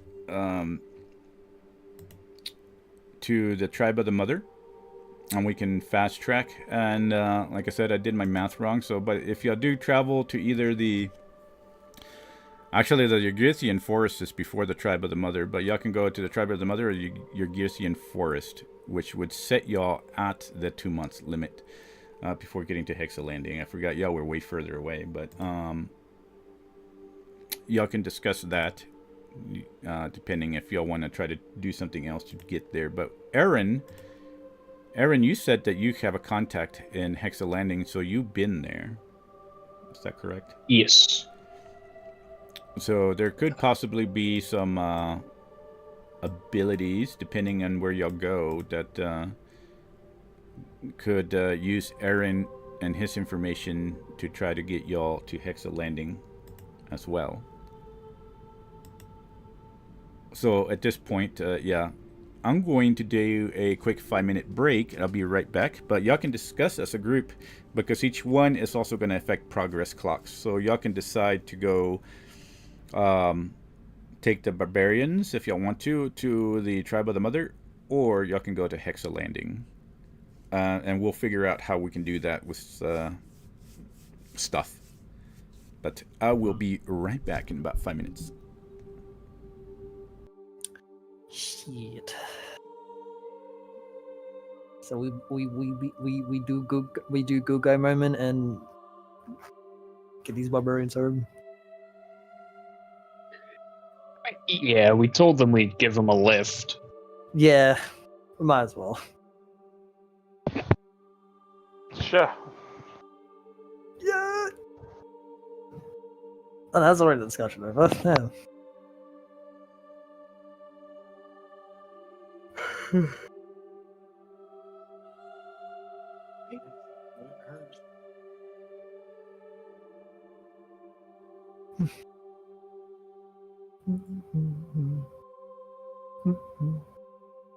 Oh, what did Renra say? It's a pole.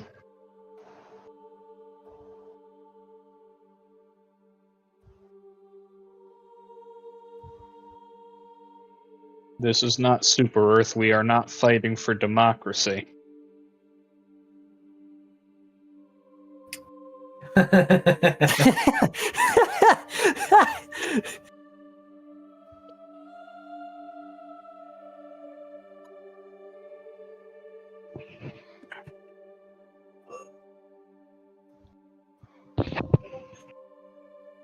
I guess if I have to vote, fuck these people. These weak asses can walk.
All right.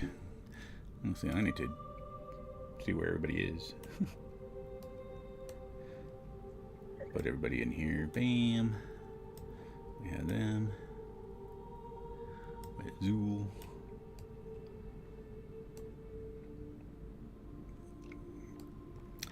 But yeah, you'll have barbarians now camping out in the outside yard, chilling out there.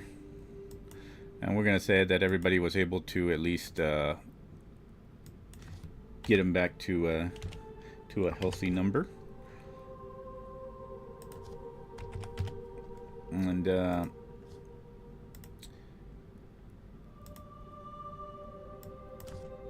let's see here. So what did everybody decide? Taking the barbarian camp. Oh, okay.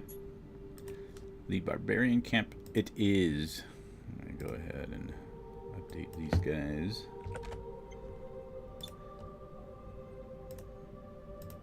So y'all gonna start y'all's journey to the barbarian camp. Oh shoot. Oh, we got that barbarian camp. Alright.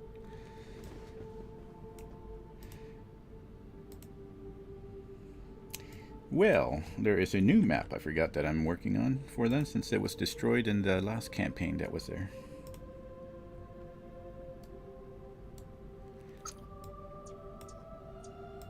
The original camp is not the same anymore.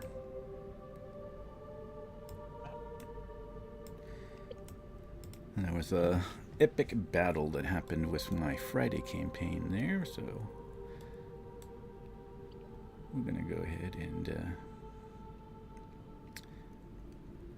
move on forward then. So, as everybody starts traveling, and I'd assume Zul also has his new creatures once we decide what they are. Upon traveling, and we have these barbarians, and of course Ziri. Now you have a lot of new friends here. Ziri, of course, will be around the barbarians as you all travel forward, talking to them, making her notes. What is we'll start with Naboo. What is Naboo going to do? Does he try to make any contact with anyone, or does he just kind of keep to himself during the fast track travel? Yeah, I'm gonna be with Elith. Pretty much with her the entire time, especially with these new fuckers on. But that's about it that I can think of that he would probably do. Okay. And Illith would probably be working on the gym stuff, which I'll probably send Zrenda some information so she can roll on during the week. So we're gonna... How about Aaron? What would Aaron be doing? Would he try to make any kind of contact or anything while you got guests in the wagon?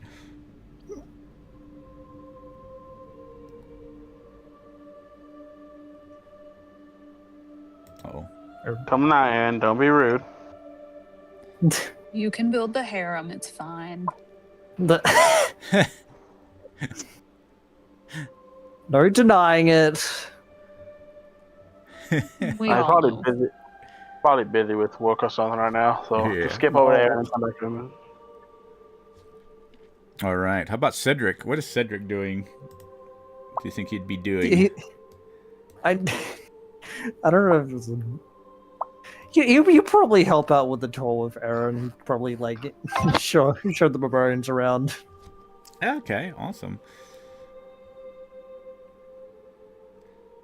So we'll have Cedric every now and then showing around. We're gonna put Thorag in his room. I'm gonna put him to the side right here. You and Illith doing your thing. And how about Zul? What would Zul be doing? Just kind of studying his thing still? Studying? Yeah, he said that. Okay. I'm gonna money plane. I'm gonna put him over here at the tower, just so I know where everybody is, and we can go forward. And then Hermes. How about Hermes? What does Hermes do? Yes, I guess Hermes' big room has been taken over by barbarians now. Oh god. You know what? I'll go spend some time in the bath and kind of clean up and get all the sand out of my fucking scales. Cool. All right. I'm gonna paste you in there for now, so I know where people are kind of going around.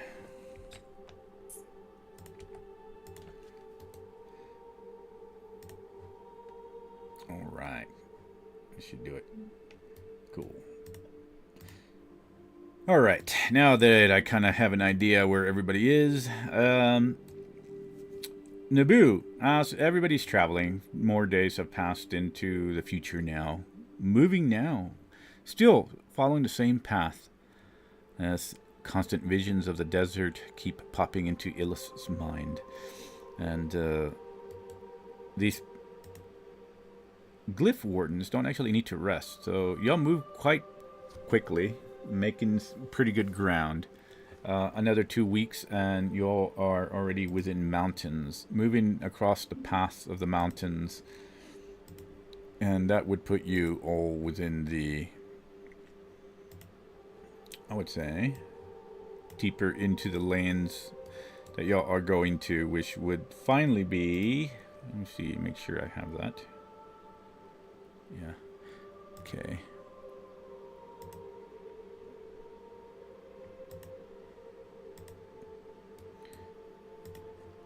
There we go. Bam.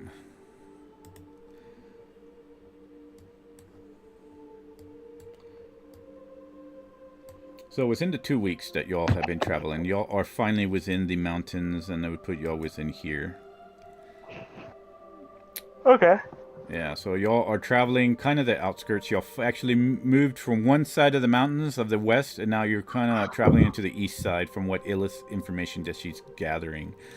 And of course, during this time, Naboo, you would actually have Ziri try to corner you and try to sit you down. She'd be like, "Oh, Naboo, we should have a sit down finally. We get to converse, yes?" I just picture her having me trapped in a corner, and I'm fucking hissing. Just trying to look bigger, like how how a creature looks tries to make themselves look bigger than they actually are. She'd probably have you down somewhere in the library. With oh no, he's talking to me. She'd probably finally corner you sometime in the library when you were probably moving away from or coming back from something that Illis was doing, or if Illis was there. But yeah, she would try to corner you somewhere. Yes, the GIF is exactly what Nova was doing. She's like looks at you. Ooh, you like his with conversation too. And illicit mind help me, I'm in danger. And she like she looks over and smiles. It's like, I really interesting in your race. I want to know more. I've never heard very much of your race before. And I always write down all species on my note. And she kind of opens her notebook, shows you, and you see all different kinds of species from like Dracaris to Serparis to and as you actually see a new entry as she flips through the pages, trying to show you for Illis and her species. And she just kind of just lingers there, showing it to you, quiets down, and smiles up at Naboo. I just kind of look at her. I feel like I'm stretching again. Oh, fuck. Yep, I'm paraplegic again.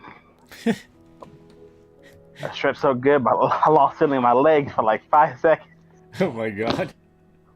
That was an amazing stretch. Okay, so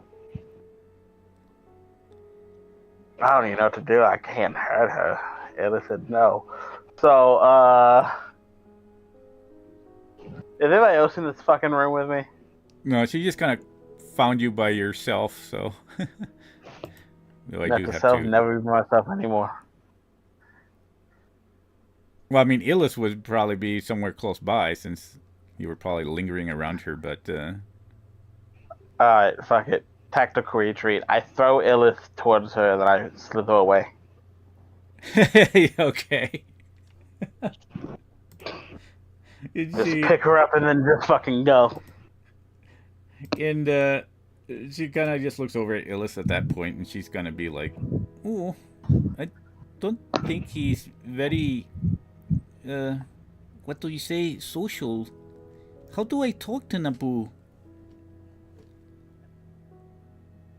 Maybe he doesn't like me. That's very funny." It's fine. Why did we click again? And she's just kind of like do a sad face and just kind of like look close her book and start moving up. Oh well, I guess I'll go and try to talk to barbarians again. And she kind of disappears off the hall. All right. Oh, at that point, we're going to jump over to... Is Aaron back? Yes. I don't want to say this, but I'll say it because... whatever. So before she leaves, Illa says, give him meat. Raw meat. if you can feed him by hand, he'll be your friend for life. Oh, that's what Ila says. All right, so Ziri's like looks over. Oh, really? That fucking bitch.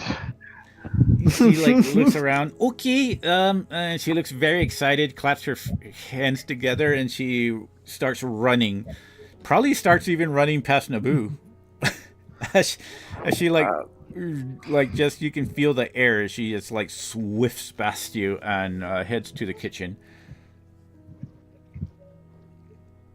I'm just slithered around in the farthest of the fucking corner, laying down, ready. Ready.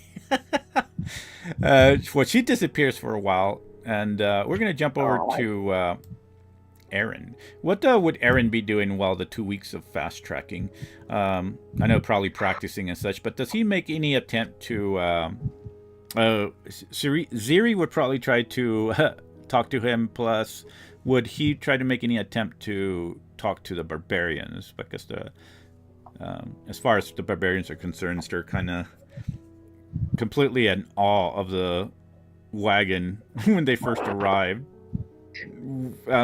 Confused at how everything works since they don't really understand the power of magic. But they usually stay in the yard. Aaron would be juggling his time, trying to make contact with Miria Vest or Miria Kess, helping the barbarians try to kind of adjust to their temporary home and conversing with Ziri. Okay, excellent. So, as far as how does he make contact? Does he have the ability to do that?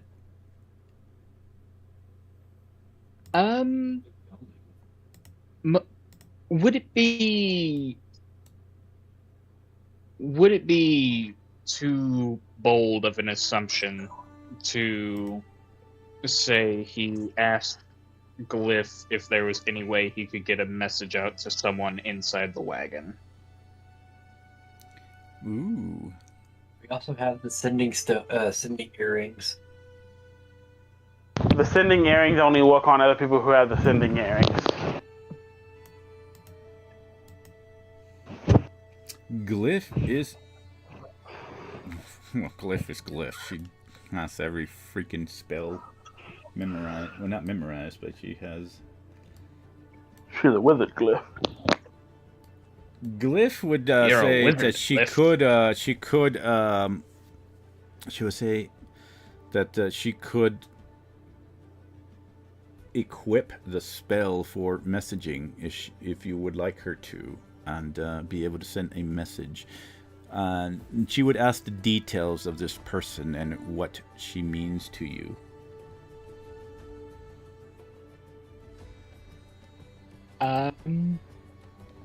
I would give the closest physical description to how she had the last I saw her. Roughly Aaron's height, white hair, pale as fuck. And that she is probably my closest friend in the city of Hexa Landing. Right. And I was trying to read up on this. Did you give me her information? Did I? I don't think I have it in your info here. If you want to, just send me a quick, maybe a quick description of her name and then who she is to you, and then that way I can add it to your info on here on the wiki, and then I know who she is compared to Hexa Landing. And then, but for now, she'll be able to send a message, and she would say, "Master Aaron, what would you like me to send to your friend?"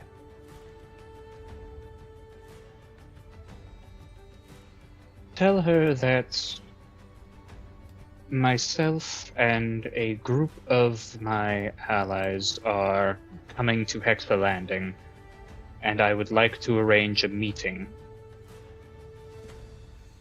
And Glyph concentrates and eventually sends the spell. After a moment of waiting, she responds. She will be waiting and will be happy to set a meeting. She sends warning that the temperature in Hexa Landing has increased with Queen and Emperor before it finishes the message. But yes, that's what the message that Aaron retrieves.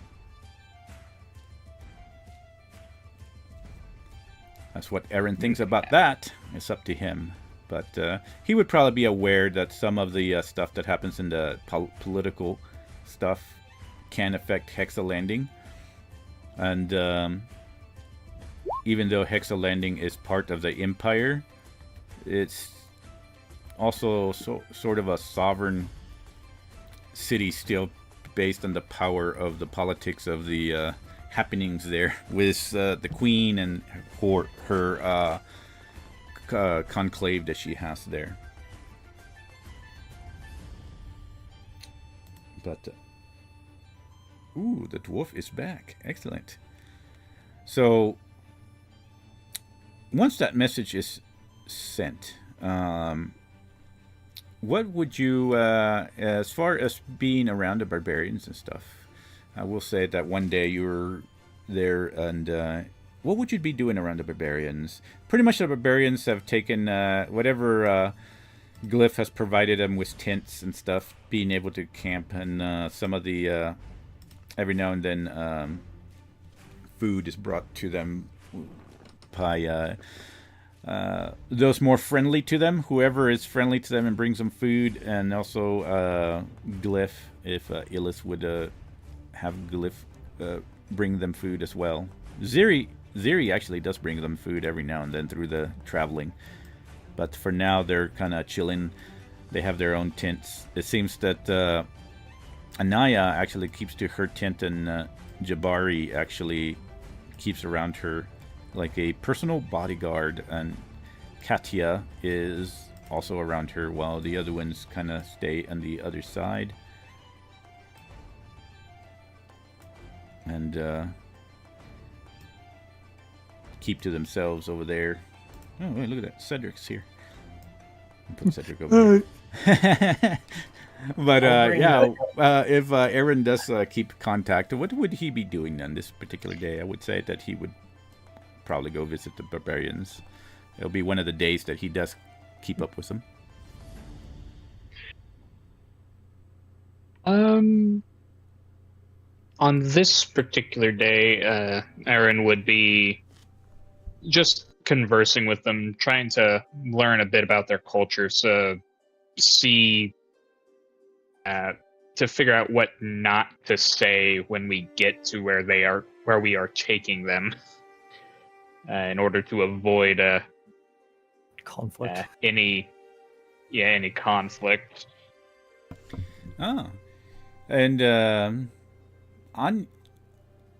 Anya would probably be the one that pretty much would try to talk and have conversation with Aaron, since she's the chieftain currently. And she would explain that her people were called the Sandborn, but they're just remnants now. That there are other of her clan. Most of them are in the Iskira Empire, made slaves. Though she doesn't have any hope that she would fear any way to go and try to save them, because even the Cuthwolf clan hasn't been able to penetrate into the actual deeper parts of the Iskira Empire where they hold slaves, and it would be too much of a loss unless somehow the barbarian clans can all come together, which is what Queen of Princistria has been trying to do. But of course the southern barbarian clans like herself and the mother of the tribe versus the northern barbarian clans, which is the Cuthwolf clans, and the other ones that are more violent and to themselves. They don't even speak with the Free Kingdoms, even though the Free Kingdoms are trying to help them. Tribe of the Mother is actually quite welcoming to new people. There's been many merchants from different places that go and visit them that they've heard. And Anya, when she was very little, her father and parts of the clan, of the Sandborn clan, actually visited with them. Avros was very welcoming. And of course, the Tribe of the Mother is one of the largest and one of the most influential of the barbarian clans, one of the bigger ones, aside from the Cuthwolf. And as far as for most clans, she would have explained to Aaron, they might all have different customs. They do believe in a way of loyalty and honor, but they also believe in nature, and they believe deeply in the ideas of Persephone and the war goddess Ngoria. Thus, why they don't believe in actually. They will respect the customs if they enter into the Free Kingdoms. Sometimes, of course, not fully nude into the kingdoms, where they consider them more conservative by the words that they've heard people talk about when they visit rarely the Free Kingdoms like Prince Istria or Easter Star and such. But they don't believe in covering the body, because the body was created in perfection by the gods. And they would say if anybody tries to bring this matter up with them, they have to be careful in how they proceed, because there have been a lot of people from the Free Kingdoms that have tried to bring this different culture into their lives. And though the Tribe of the Mother would decline as politely as they can, and try to explain their beliefs. And this is something that she would explain to Aaron. And aside from that, each tribe also and clan has different customs. Sometimes if, for instance, the Tribe of the Mother, they might have customs where if there's a very powerful warrior within your group, one of their most powerful warriors might actually challenge them to a battle to test out their strengths and see where they stand compared to the champions of the Tribe of the Mother. And everybody can decline, but by declining, it kind of lowers the expectation and respect they have for a particular person. And they don't do it out of any kind of malice. They just do it because this is their way, their culture. And they all also have different, for instance, if male or female may find somebody attractive in a different group or visitors, they might actually do a challenge or a ritual and try to, for instance, you'll explain that sometimes even in their culture they kind of follow the way of the Tribe of the Mother. They have had one of their female members actually marry a visitor that came from a different city, one of the Free Kingdoms, after they were challenged, and she bested the warrior that was visiting in a duel, and then they made a ritual of marriage, and they were married. Of course, that wasn't a forced marriage, even though she bested him in the duel. She just wanted to see how strong the male was. But she would explain all these different informations and stuff. But aside from that, yes, she would say, "And Aaron, what about you? What can you tell me about yourself? This seems that this group is very different in what they have for backgrounds, and I see that some of them don't like to converse very much."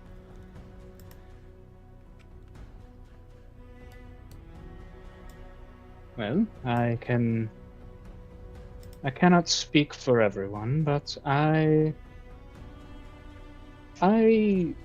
prefer only to speak if it must be me who does so.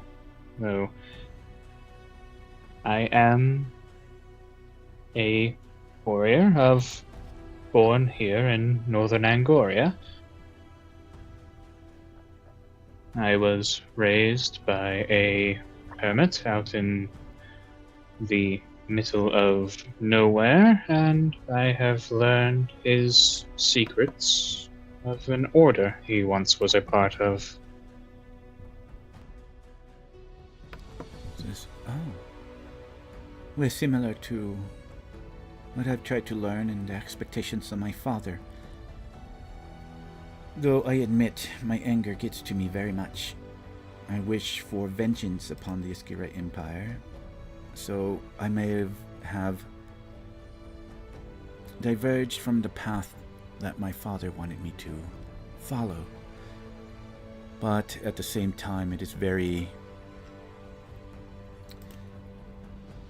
different compared to what we were, an abundance of a large clan before. Now only drawn to what you see here, and maybe a few scattered free ones that have hopefully reached the tribe of the mother or other clans. And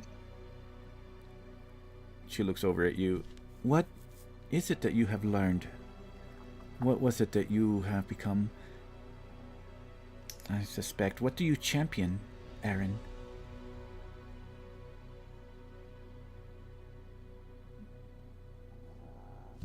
Yes, what do you champion?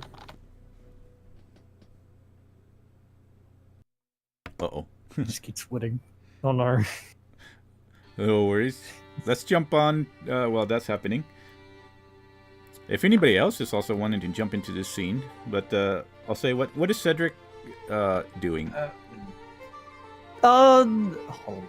Next up is. Okay. All right. Would he be hearing? Where are they exactly? Well, they're in the Are they courtyard. in they're in the courtyard? Yeah, in the courtyard. Which would be the first floor. The main floor, when y'all first enter into the wagon, and it goes into the hallway, and then the double doors goes outside into that courtyard. What would be considered outside? I guess he would just be. I guess Cedric would just be nearby, hearing what's going on. He's just brandishing just his shield, making sure it's all clean.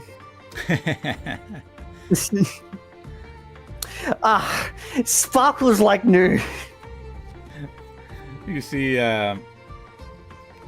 Zalika would actually approach Cedric, and she would move over and say, "What mighty fine shield you have." Oh, thank you. It's passed down by a few of my family members, I would say, and the church itself. And she walks up rather close to him and looks over at the shield and starts she begins to explore, looking at it and studying it. It's like, it is a rather fine shield. I do not use shields myself. We are taught that our own bodies are our shields by the great goddess Angoria and Persephina. Oh, honestly, that's what you follow is considered true. For me, shields are more of to me, safety to protect others from harm and to make sure that, well, people get out safe. Says, yes, I've heard of such things from the Free Kingdoms when we used to have visitors. We have not had very many visitors anymore. Of course, our clan is small and the home is now non-existent thanks to the Iskira Empire. I travel with Anya now. I try my best in order to support her and what is left of our family. And I suspect this is your family. This is your clan that you travel with. nomads? Honestly, newest of the family here, honestly. And I would say by my actions a couple of days ago, I'm on a teetering line of friend and foe. But I don't want to, continue on that conversation. Alexios kind of steps up and is like, "Oh, friend, foe. Sometime I am seen that way."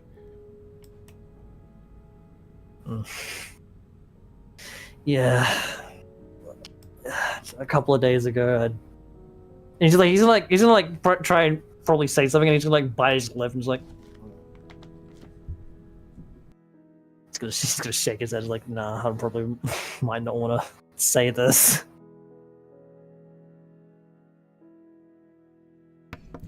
Alexios is kind of just looking straight at Cedric, but doesn't seem to pick up very much on any social cues. And then Zelika actually moves around and studies. Is he wearing his full armor? He is wearing his full armor, I guess. And she kind of touches the armor and clinks on it, and says, "Very sturdy. How are you able to carry and walk with such thing without, how do you say, being awkward with hits when attacking people?" Honestly, weird waves back off for trying to get attention. Honestly, a lot of training. My father has kind of put me through the rigorous training of kind of, dealing with such, annoying pieces of armor while you're in combat. By a couple of years or even weeks, you'll get used to it. Says, I see.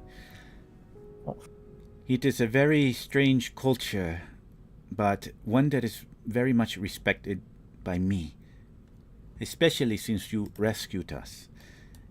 It is very, how do you say, noble in your word. And then she kind of moves forward and gives him a hug.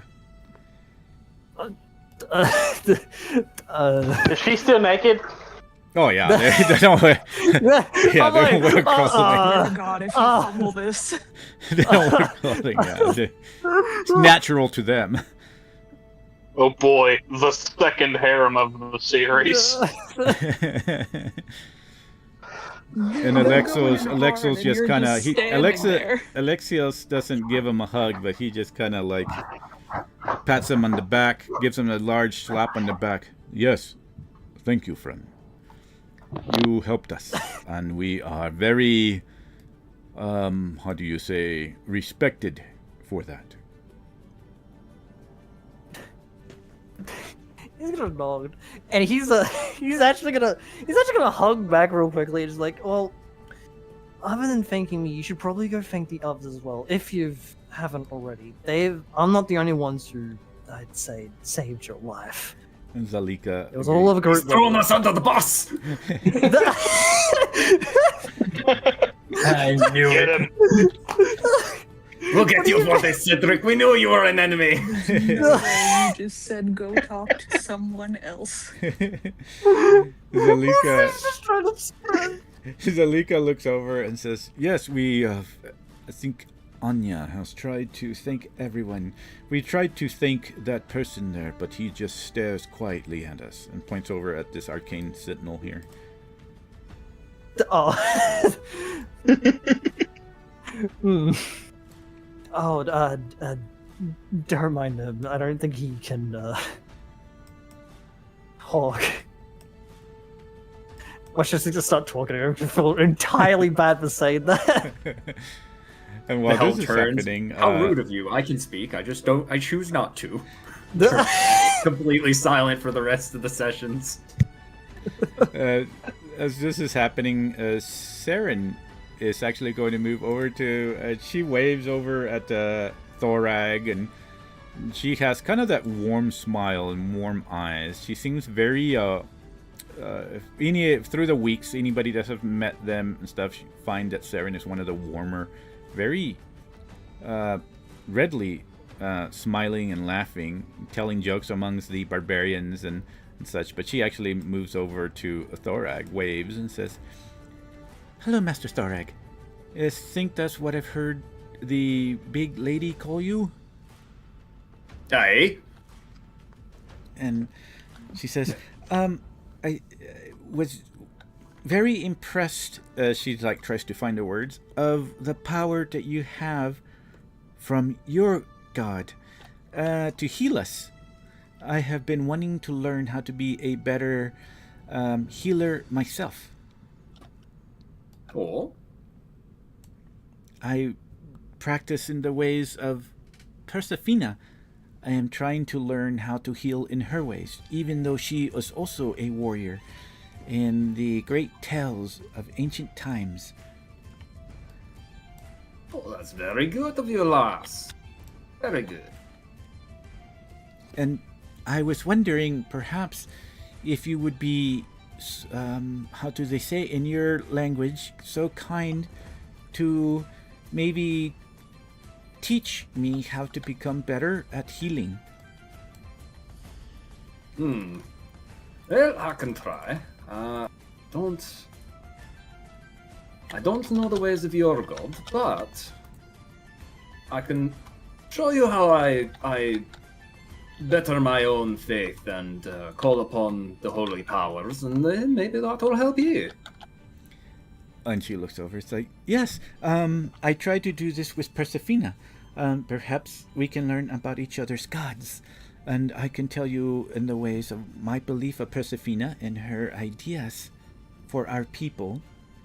And then I can learn about your god. Who is your god, may I ask? Oh, let me tell you about the stories of the great Thragos of the...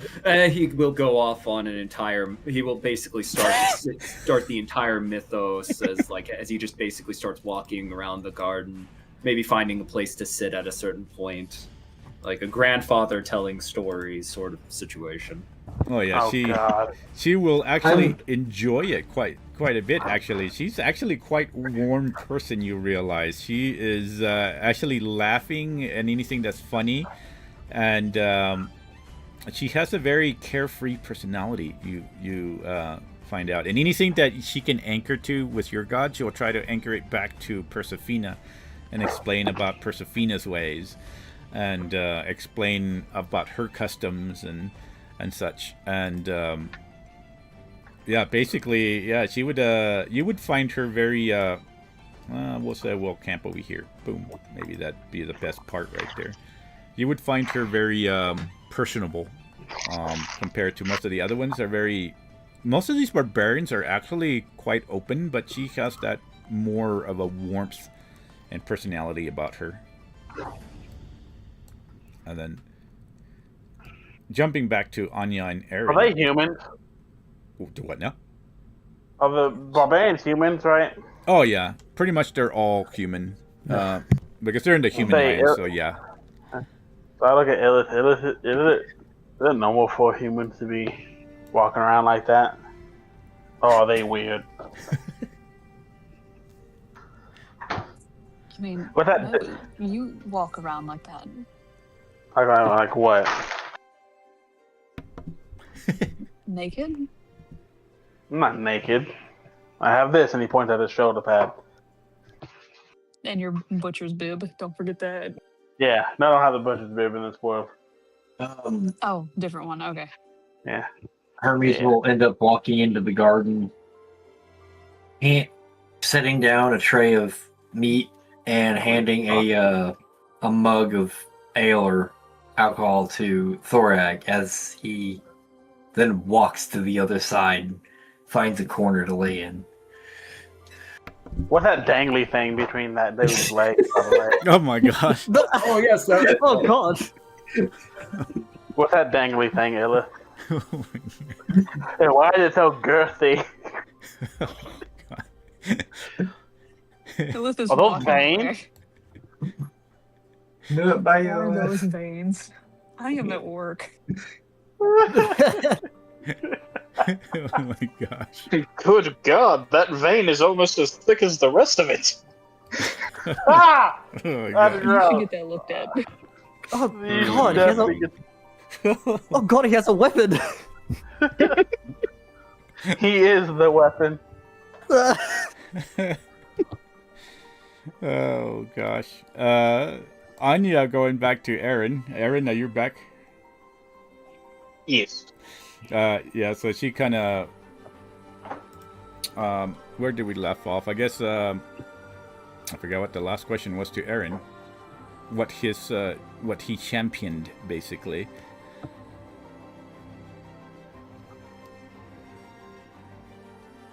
What he championed? Yeah, basically what his she's looking pretty much the question is what he beliefs are in a way of what he champions in the world. What is his main goal in the world and what does he stand for? Basically it's what she kind of asks. Ooh, bitch! I just found M&M cookies. Wait, am I not muted? Shit, my bad. He did that shit on purpose so he could flex he has M&M cookies. Damn you, I'm hungry for cookies. How dare you? Bastard. M&M cookies! Continue, don't mind me. Well, madam, I am a follower of Arya. So I do say I might be a bit strange for a follower of Arya, as I am primarily out here trying to keep people who cannot protect themselves protected from the undead. At this she raises an eyebrow.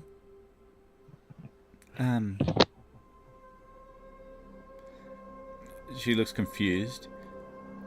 Don't you walk with undead? The friend of yours, the quiet one that keeps to himself. He travels with creatures of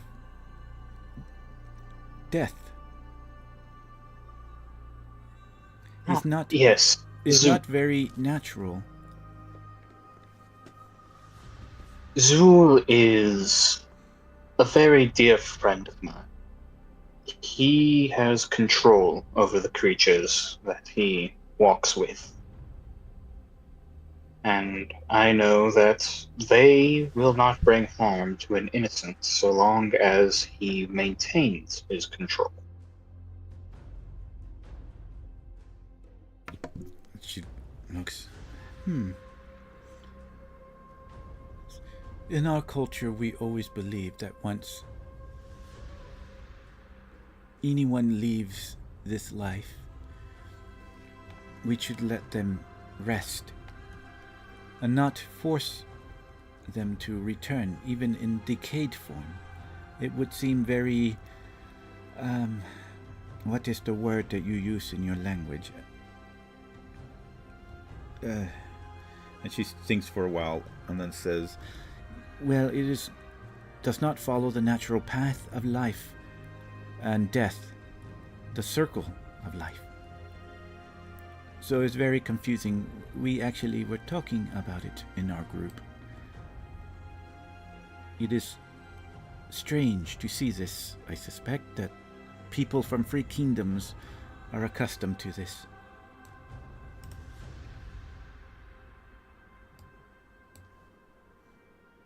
Zul's undead companions are not smiled upon in civilized areas. They are seen as the abominations most believe the undead to be.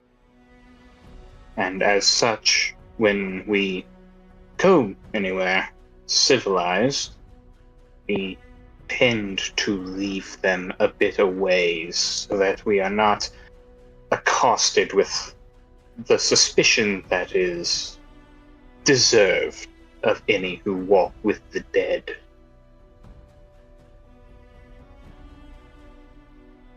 And she looks and thinks about it. Well, we do not understand much of the culture of the Three Kingdoms. I can understand what you explain. We don't try to push our beliefs on outsiders. And I myself, I do not believe I would be able to do such things, but as long as they are here in order to protect the innocent, it is always, I suspect, a tool, and the person who uses that tool that defines how things are perceived in the world. As she finds the words hard, she smiles. But we are eternally grateful for you helping us. Otherwise, we would have probably been in the Askyrian slave markets by now. And should you ever need help from what is left of the Sandborn clan, don't ever hesitate to ask, and we will do our best.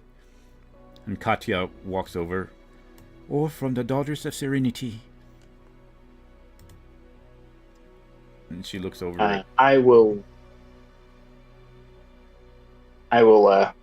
kind of look between both of them. Thank you both. Jabari actually walks over.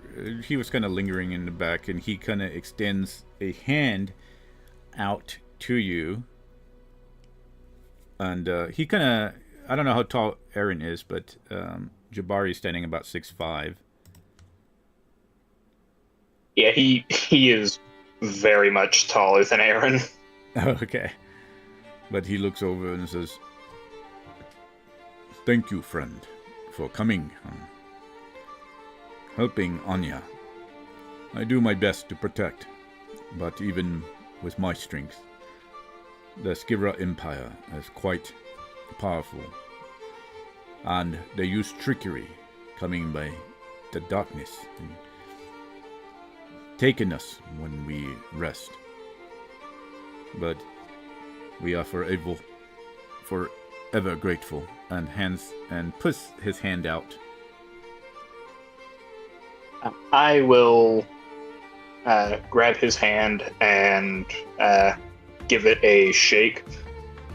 He looks confused at first, and then like he positions his hand to grab, and his hand actually clasps more around the closer to the elbow, so pretty much more of the how do you call it? Grabbing more of your arm there, your forearm is what he's going for, and then he like grabs and just kind of squeezes hard and nods at Aaron.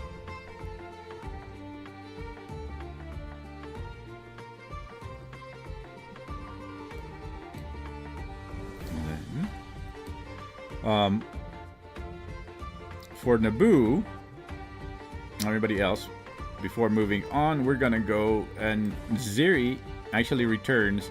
Are Illis and Naboo at the courtyard?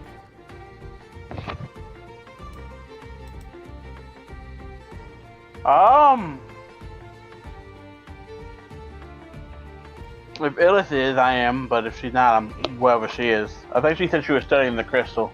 Okay, yeah, I think she was, like, yeah. So she's gonna return back to where Naboo was in the corner, and have that raw meat that she found, and she's actually kind of huffing as she's carrying a whole bunch of it, whatever she could scrap up from the kitchen, and then she's like drops it in front of Naboo, and kind of breathes hard. Oh, this is quite heavy when I carry so much. I'm going to have to invest in another bag of holding when I get back home. I left mine and forgot it, but I should have a traveling one actually to think about it. Or I could feel it in my pockets, but I didn't really want to get it dirty. But I brought you some food, Naboo. Oh, we're doing this. Okay.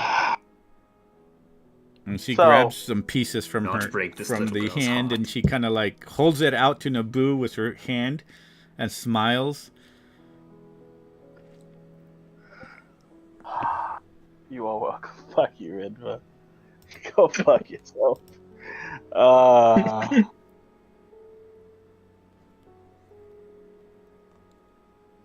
So Nobu is gonna kind of look at the meat in her hand for a little bit, and then he like slowly slithers towards her, and he's gonna get real close to the meat, and he's gonna sniff it first. She smiles Well, and nods. With a smell. Whoa. Give me a second. Oh, actually, I'll just call it back in a second. Oh. Alright. So, anyway. So, does it smell like, is there anything wrong with it? Does it just smell like raw meat? Oh no, it's yeah, it just smells like raw meat. She got it from the kitchen, so Okay. the meat there is always good. Good meat. I take a chunk out of it, but I nip her hand on purpose. Nick her hand. She kind of yelps, Yeah. and like, oh, you're very hungry, aren't you? And I just chew it. Not really making eye contact with her, just take like 2 bites of it and swallow. Ooh, she like grabs another piece. It's like, oh, all right, here you go. And she kind of like just kind of first massages where you nipped her, and then she grabs some more and just like holds it out to you. Do you like? I tried to find the best, but I'm not really sure how to define what best is. I've never eaten raw meat before. Though I have some friends that are like, tieflings as well that eat raw meat. But you seem to really like raw meat. I take the raw meat out of her hand with my hand, and I say, you get 3 questions. And I take a bite of the other one. It says, tell me what your home is like.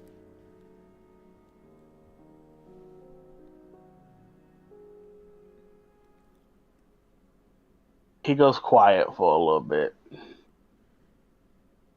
I don't know.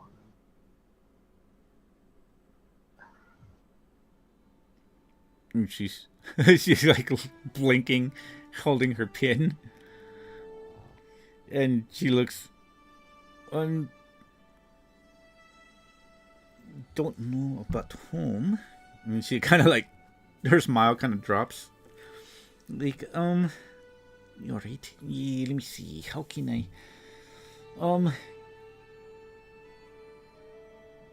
Alright, tell me what your species is like.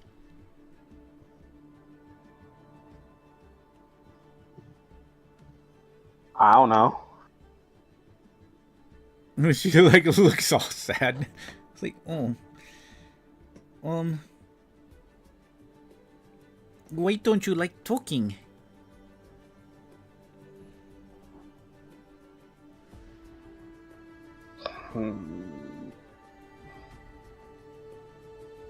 Too many words. She like just kind of blinks. Oh, this is very hard. Yeah.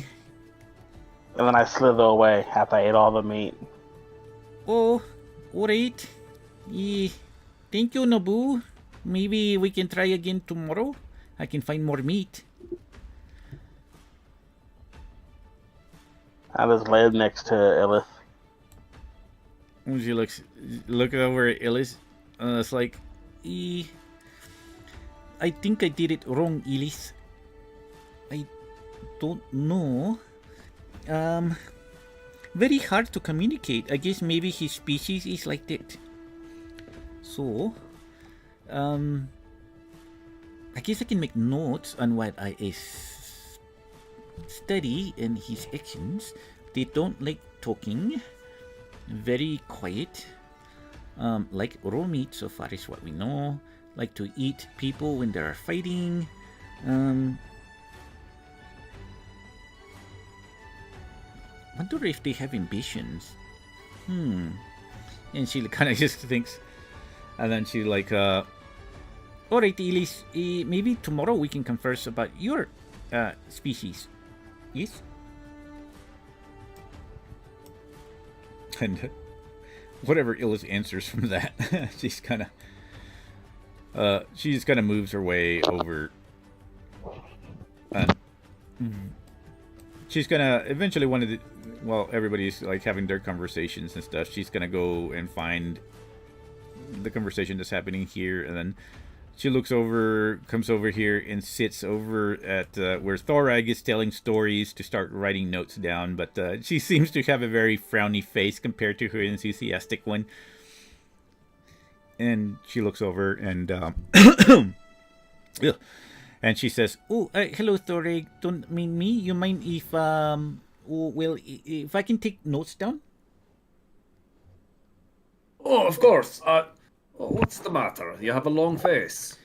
Oh, Naboo is very hard to talk to. I can't figure anything out. Usually I'm very good at talking to people and stuff. But he's, I don't know. He's very hard to talk to. Maybe his species is just not talkative in the way that they don't have social awareness.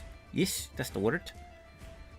It's possible. I've never met another quite like Nobu, but from what I know, Nobu doesn't like anyone save for maybe 3 people. Even among the party, he tolerates most of us. Oh, this is very interesting. I wonder if all his species is like that. That would mean that they wouldn't very much survive very long, would they?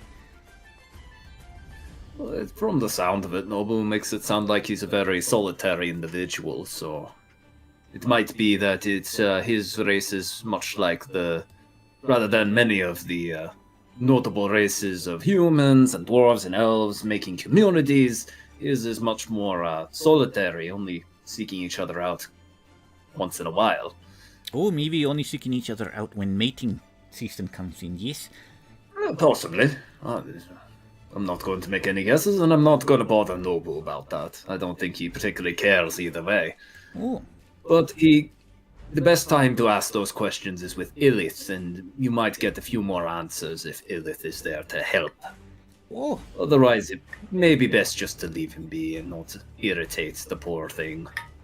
Oh, am I irritating? Oh, I hope I'm not irritating to him. I try not to be irritating. No, he thinks everyone is irritating, child. Oh. It is not a matter of you specifically, just anyone who approaches him that he doesn't care for, he finds irritating. Oh, this is very fascinating, you know. How does he survive in the world? She looks about. Oh, maybe this is why he's only alone, because his race is irritated by everyone else that haven't survived very long. Yeah, that might be why they haven't been found either. They just don't like interacting with everyone, so they hide from people trying to find them. Yes. Anyways, back to the... I was doing... Where was I about? Oh, yes, about your stories gods. about the... Yes, I like your stories. I'm working on... I already finished one book on your stories. I'm working on another. I'm going to make a couple of... Well, I already told you about part of this that I'm going over. So some of this will be something you've heard already. But... We're about to get to the next part. Anyways, Thragos, and he's gonna go back into his stories of the dwarven god. Nice. All right. So we're gonna fast track, and I'm actually gonna have if Zul, you're here, can you roll me an Arcana check?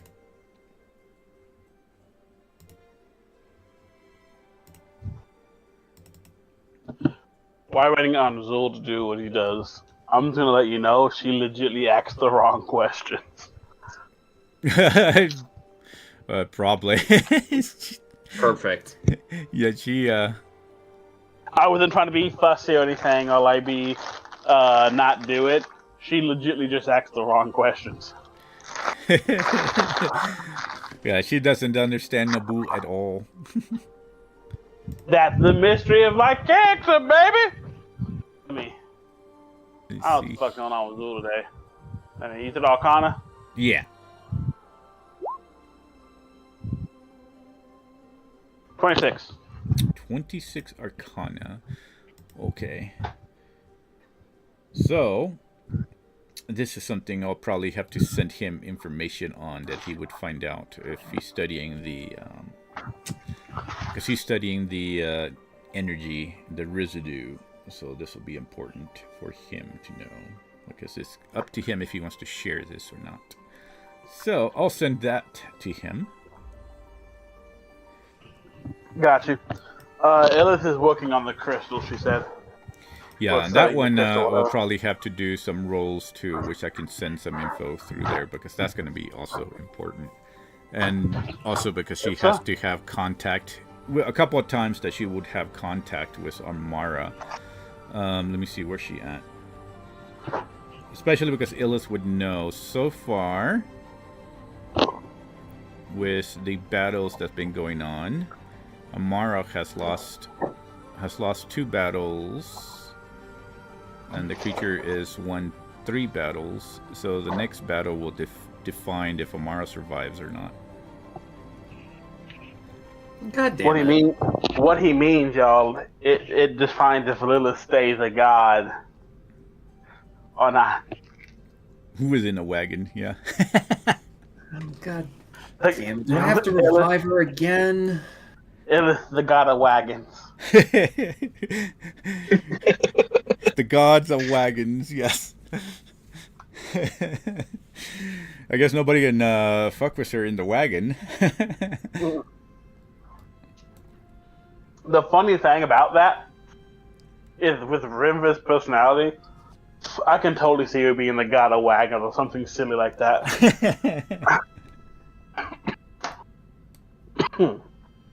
The wagon goddess. Do we have to set Thorag next to Amara just with as a pocket healer of like she dies, and then Thorag just slaps her away? It's like, no, you don't get to die yet.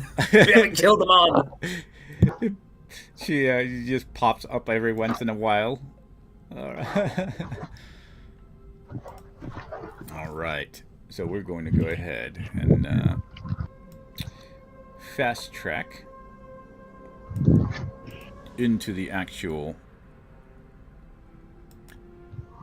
Yagrithian forest now. So Illith in the Yagrithian forest, pretty much what she would just see is I can show you an overhead view actually. Pretty much paths like this, because y'all have to go through the Yagrithian forest before y'all can arrive. What the heck is she doing there? Oh, this is the same path that y'all went through. Boom, get out of there. So this is pretty much what y'all see in these trees, large trees. Some of them 30 feet up to 100 feet. But canopies pretty much covering the entire sky. Just small rays of sunlight lingering in that Illis would see in her visions as Sam or Dan pretty much enter into her mind to show her the path forward.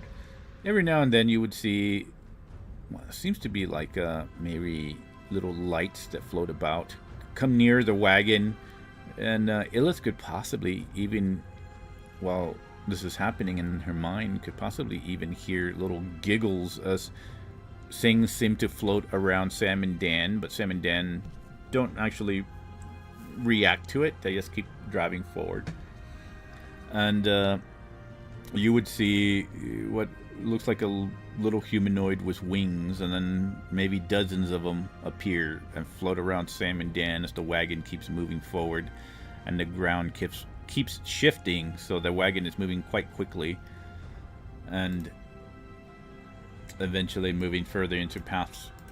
And you would actually see that there is other visions in this path where the wagon keeps pushing forward, but you see what seems to be rather medium-sized humanoid figures detach from trees, female figures that detach from certain trees and just keep their gaze on the wagon. They don't approach the wagon, but they keep their gaze on the wagon.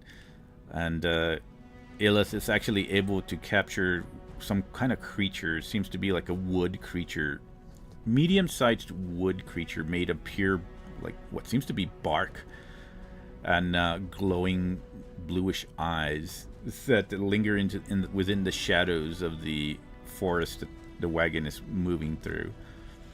And with this, eventually,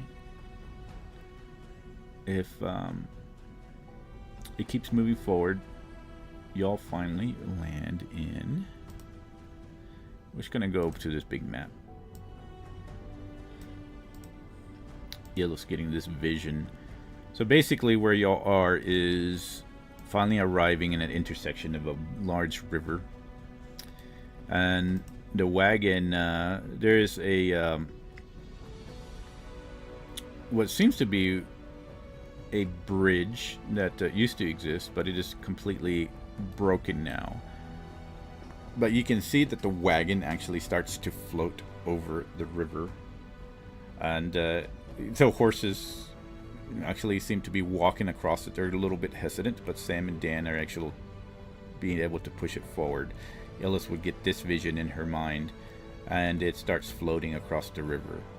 And eventually, in the distance, well, you see the mountains that are starting to stab out of the canopy of forest, and the forest finally disappearing off into what seems to be green grass and land, flatlands.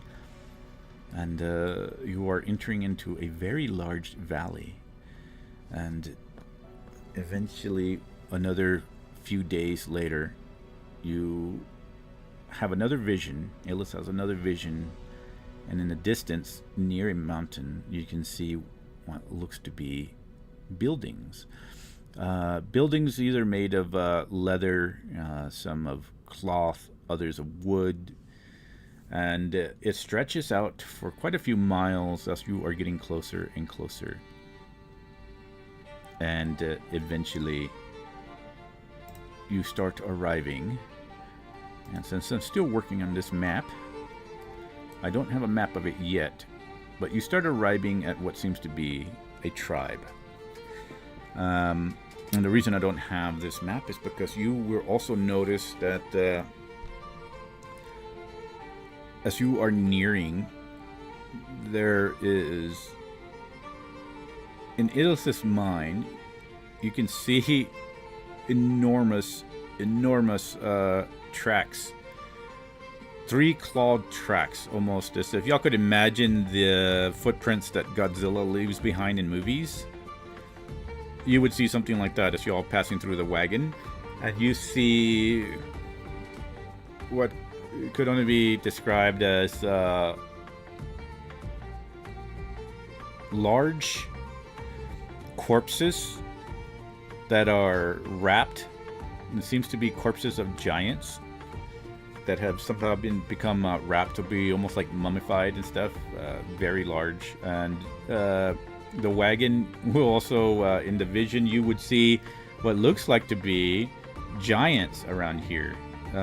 Large giants moving these bodies. And as these giants are taking away these giant corpses of bodies, you also see a grouping of barbarians pointing at the wagon, and you start to see also what looks like to be moving giant trees. And these trees you are familiar with because y'all probably fought with them in the Silent Tower back in South Angoria. But yes, you would see what looks to be treants. And as you arrive closer to this tribe, you notice that there are buildings that have been completely smashed and destroyed.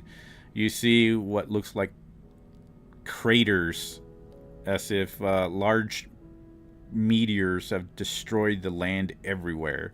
Just destruction and chaos everywhere. But you see that also that there is a rebuilding of the clan here with these new buildings and new tents, large tents.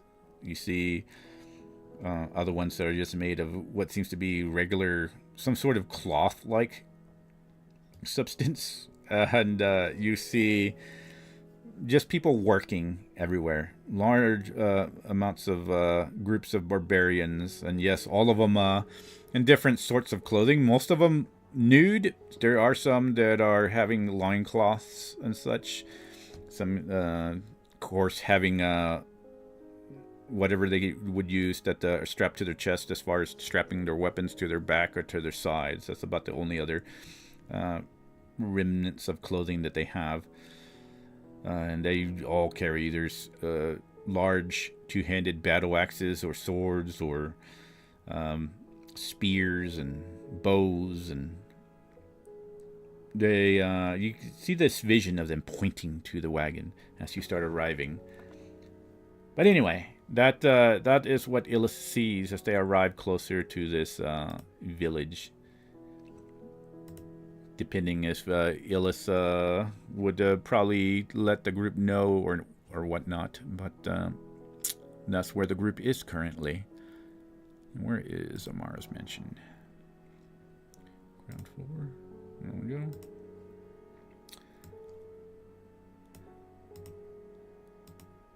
But there we go. Anyway, that is what is going on outside, and there will be at this point would make it the full 2 months that y'all have traveled finally to arrive at the tribe of the mother. And at this juncture, with everything that's going on, y'all have enough. With Aaron here, we could actually say that with Glyph's help and Illis' help and Fragment's help, y'all arrive at the tribe of the mother to be able to drop off the barbarians. This will be above table. Y'all can drop off the barbarians, and y'all could actually use what Aaron knows of Hexa Landing in order to have someone. Does anybody here have the teleportation spell? That's a level 7 spell. Yeah, I don't right? think. Yeah, I don't think anybody has teleportation, right? No, Willie, we don't fucking have that. Okay. I mean, level 3 divine spell. Dramatic. Okay, but anyway, yeah, it was Glyph would. Do what now? Wouldn't Glyph have Yeah, it, yeah. or Yeah, the thing is that she does have it, so I was just wondering how I was going to do that. So she could probably use a scroll. She could probably fabricate a scroll and give it to... actually, Ziri could do it, and Illis, I think... Illis is... well, anybody can do it, but it would be normal casting if... Ziri is the only wizard, and Zul can cast it. So Zul and Ziri and I think Illis should be able to cast it. What is she? No, she's not a sorcerer. Yeah, she would. Yeah, She would. she can't go up that high. Her max level spell slots would be 5th at like level 20. Oh no! With the scroll, she would be able to do it. I was just trying to see who would be of the caster level to be able to do it without having to roll the Arcana check, which Illis would probably even pass that anyway without any problem. So yeah, so y'all are at the tribe of the mother. So at this point in juncture, it is y'all's decision if y'all wish to go and speak with Glyph, and with Aaron's help, Glyph may be able to do the mind meld with Aaron. Just a couple of dice rolls, or y'all can remain with the barbarians for a while. Depends on what y'all want to do. Each decision progresses the progress clock in one way or the other, depending if y'all go to Hexa Landing or remain here.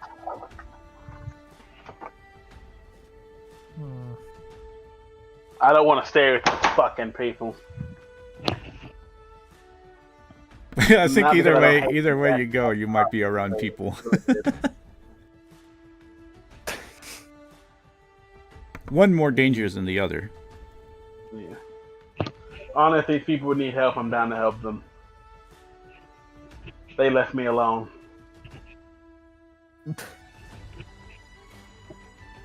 Not one of them tried to. How long did it take us to get here?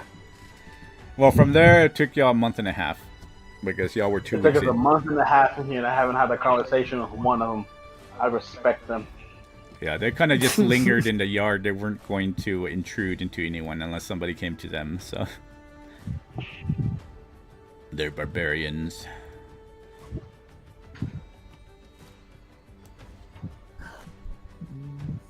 I feel like excellent. I am a good man. I like helping people. I don't care either way.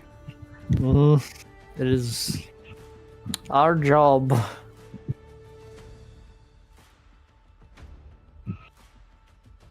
Oh boy. It is a job. You do have important stuff in Hexa Landing, right? We are trying to stop like the death of the world undead invasion thing, so Yeah. Still. Now, granted that the y'all are at the Tribe of the Mother. Tribe of the Mother, more than likely was Anya's information. Speaking with Aaron or Thorag or whoever approached him with Cedric. Y'all would understand that the Tribe of the Mother is the largest clan of barbarians in the south compared to the other clans. The Cuthwolf clan are the most violent, but they're also the kind of the largest of the north clans. But Tribe of the Mother is the largest and most welcoming and probably the most powerful of the clans. So really, for y'all, it would be more a question of if y'all wanted to stay here, y'all going to stay here in order to linger around with the barbarian folk that are with y'all. If y'all made some friends with them and just kind of curiosity more than anything else. While there are things that are happening, most of the time that it's because above table, it was because of the Friday campaign and the aftermath of the Friday campaign. But there might be some information. It's probably going to be more information than anything else. It's kind of stabilized right now, this area. They're just kind of fixing the aftermath and repairing things. But there is a lot of information if y'all wanted information. Anything to do possibly more with the Ugrithian forest. Hexa Landing deals more with the curse that y'all have currently and probably more removing that curse. And there's a lot more probably interactions with the city and dealing with the greater scheme of the world, of what's happening in the outside of the world. Probably more lingering. I mean, both sides linger with Anam, but Hexa Landing will probably have more to do with Anam than right now this area right here. Unless y'all pursue certain paths, of course. If y'all find out certain information. Yeah. Well, I guess Hexa Landing would be the better option, especially since it's fucking curse. Like, it'd be nice to make friends with these barbarian people in case we actually need help. They could have our back, but I don't know. Yeah, because either way, it progress is the progress clock forward. And that's why it's a decision for you, because there's two paths that y'all can go here. Because if y'all make friends and stuff, Hexa Landing is still two more months away. But if y'all can teleport there, y'all get there this session if y'all want to. Or y'all, like I said, y'all can gather information and figure out more stuff that deals with the Ugrithian forest and possibly visions that people have had. But each one is a different path to Anam, basically. But if y'all worried about the main thing is this: if y'all worried that y'all need to help the barbarians, there's not much y'all gonna do to help them anymore. Once they're with the Tribe of the Mother, they're pretty much safe. If that's what y'all were concerned about. Alright. No, I vote to go to Hex Landing. Drop them off, say bye, whatever, and then fucking just take off same day. Cool. All right. Wouldn't mind that. What does everybody else think? With only me and Tracker set on the. Yeah. I'm down to head to get this curse undid. Why not? Let's do it. Alright. Okay. Get the fuck out of here, guys. All right. Well, then, a month and a half of traveling with barbarians. Thorag doing whatever you did with Saren as far as maybe giving her some pointers and tips to get better at her healing. Those that did make friends with them, Anya would actually go over to Aaron and say, "Thank you, Aaron, for getting us where we need to go." I think is the proper language. The journey was quite safe, and we enjoyed your wonderful and beautiful yard or courtyard area. Of course, my lady. Now, I do wish to say, in the same manner you offered your help to us should we ever need it, I offer my help should you ever need mine. Though I do struggle to think of any ways we could contact each other. And Anya looks down and is like, while they don't really believe in clothing, they do have like necklaces and stuff that they wear. She does have a certain necklace that she would take off and give to Aaron. They actually do have bags and stuff that they carry, but they don't, just because they were all left behind when they were captured. But this is the only thing I have left of my father. It is what signifies who is chieftain among what is left of our clan here. And she hands you over and what seems to be some sort of gem, but is a blue gem on the outsides, and in the insides you can see a red, different red gem that glows very faintly. You wouldn't even be able to tell at night unless you're really looking at it. And she hands it to you. I have heard of very powerful people that wield the ability to talk great distances, usually if they have something of the person. So if you should find someone like this that can wield the ability to speak through great distances, you may keep this and remember me and contact me. And should you need help, feel free to ask. I shall try to befriend the tribe of the mother, though I think we should not have very much difficulty in doing that. She smiles and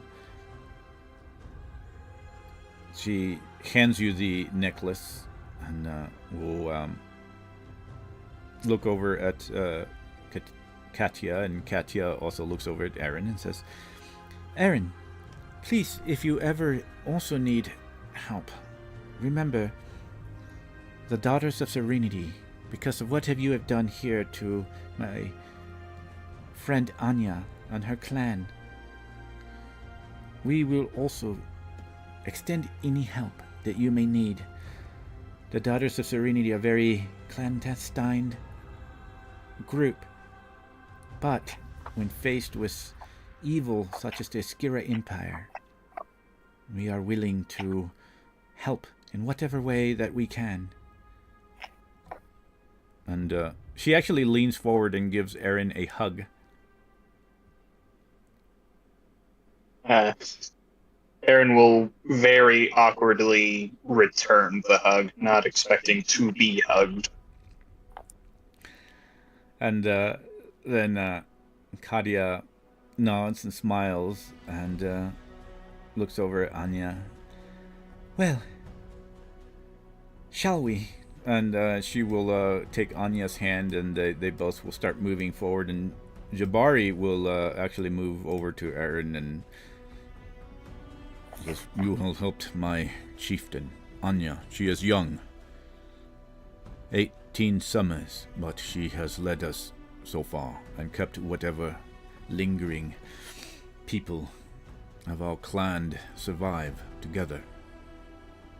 So you also have my gratitude. And know this, because you have helped us and kept us from dying, I consider you brother.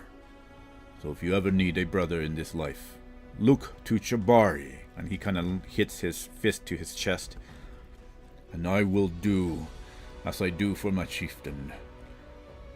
I will fight to the death for you, as you have for us."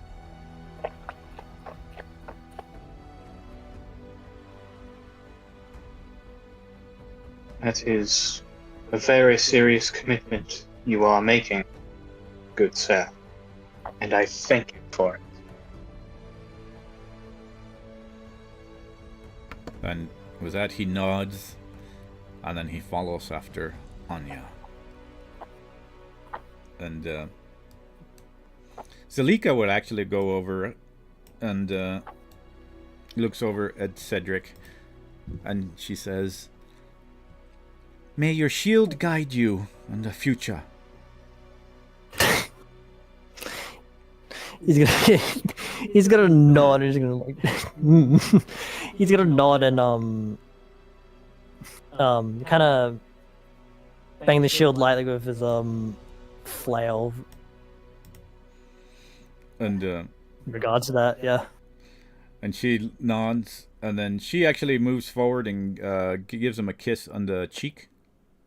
Oh, I do nothing and win, I guess. And and she starts following after Anya after that, and then Alexios is there and says, puts out a hand and says, "Yes, as Zelika has said, may your shield guide you into the future, and may we meet again." He's gonna nod like that. No worries. And I'm guessing it's like if we're all entering the caravan, as soon as they enter, just like walk around the corner, it's like holy.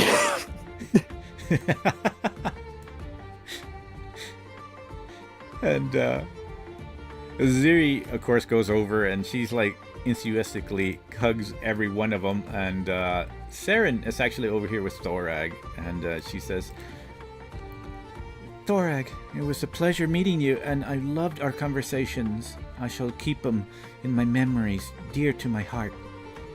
Thank you for all your lessons.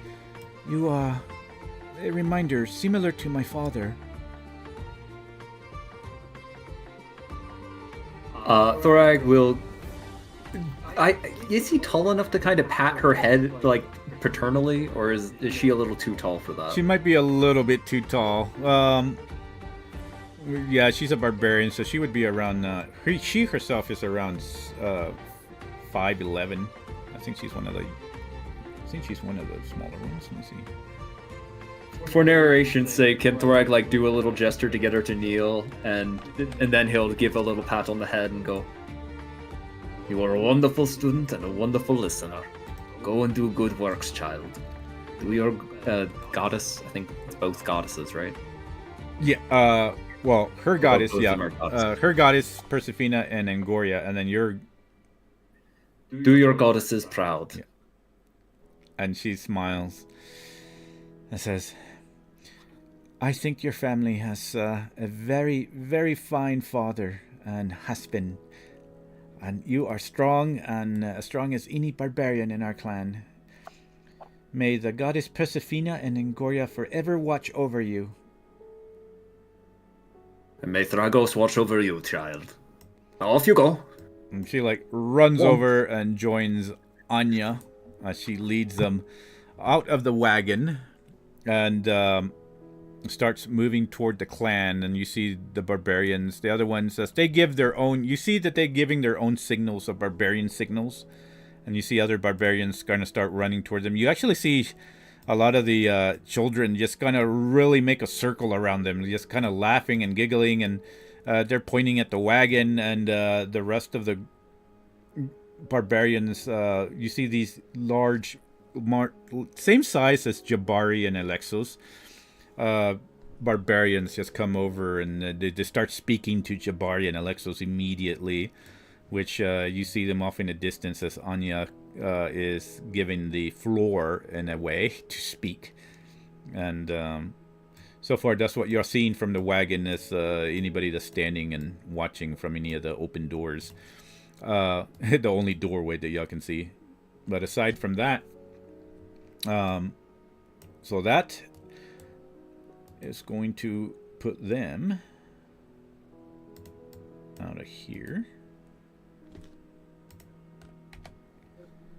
And we'll put them over here for now. Ooh. All right. Unless anybody else does anything, yeah. So now we would move on to Aaron, as Ziri is crying, waving, sniffling a little bit. Oh, I will miss them. They were very nice people. Oh, I hope they're gonna be all right. They told me bad stories about the Askerian Empire. It's very bad, very bad.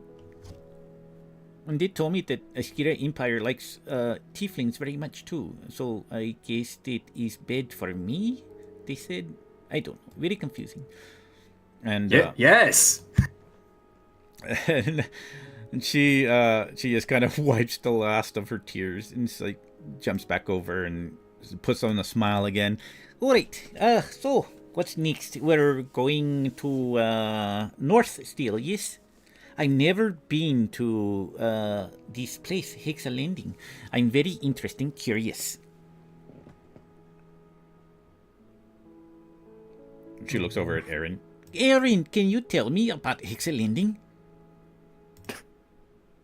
It is a city like any other, though the people I associated with are less like any other. Oh, well, they might be interesting. It might be like how Naboo is very less like others. And says, I am very excited to go. And at that point, with everything that's going on, so the way this would work is if Aaron is able to mind meld with Glyph, and Illis could be here since she is now in control of Glyph.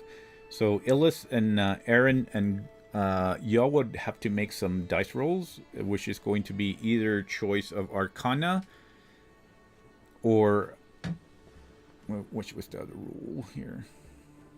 Un momento. Oh yeah, it would be either Arcana or I guess they're both the same, but anyway, Investigation or Arcana. So Illis would have to make one, and then Aaron, you would make either Arcana or Investigation.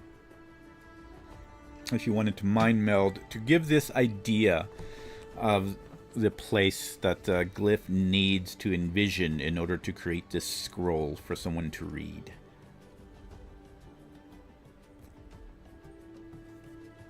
Righty, I will roll you an investigation. All right. And then, I don't know if Naboo is rolling for Illis. Damn. 22. That is good. I think this will go smoothly. Unless Illis rolls a 1. Well, now you've just cursed it. Uh-oh. Nambu here? Or Illis? Uh-oh. I'm here, so I was trying. I don't know what the hell happened to her. I think she got busy at work, so Yeah. she had to leave. So what am I rolling for? Arcana or investigation? I know both of them are higher, but I think one of them's higher. Let's see.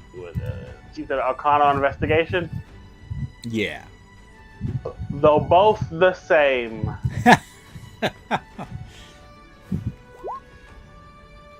Oh my god. Yeah, I figured she's gonna Oh do shit, good. I didn't mean to roll. Right, so nat 20, Yeah. 35. All right. So, Aaron, we do this in the tower as you are mind melding with Glyph over here, and having your mind pretty much penetrated by Glyph's mind. She starts lingering and searching for this idea, and she tells you, imagine your friend, or imagine a place that you would wish the wagon to be teleported to. And depending on if Aaron is wanting to try to teleport as close as he can to his friend, or to a area that might be safer for the wagon. I'm thinking of an area that would be safer for the wagon, but as close to her as I can get. Okay. So here's what we're going to do. Let me see here. I did send you information about her in DMs. Oh yeah, I got it. That one. Cool.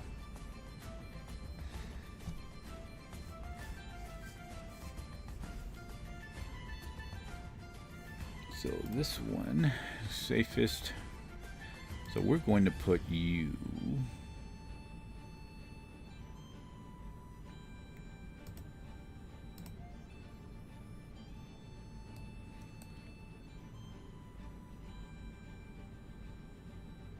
So she would be probably.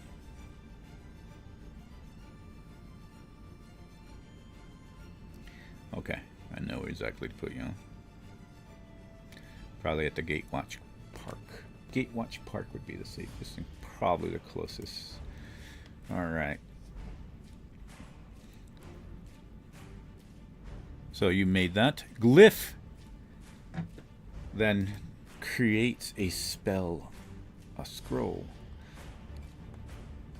using what you envision within your mind in order to make it come into fruition. And with that, all right, so since Illis is gone, it would be between, I don't know if Zul's here, so it'd be between Zul and Ziri to cast a spell. And both of them don't need to do an Arcana check since they're both wizards. Alright, cool. So it depends on if Zul, you want Zul or Ziri. So depending who does it, it's going to roll a D100.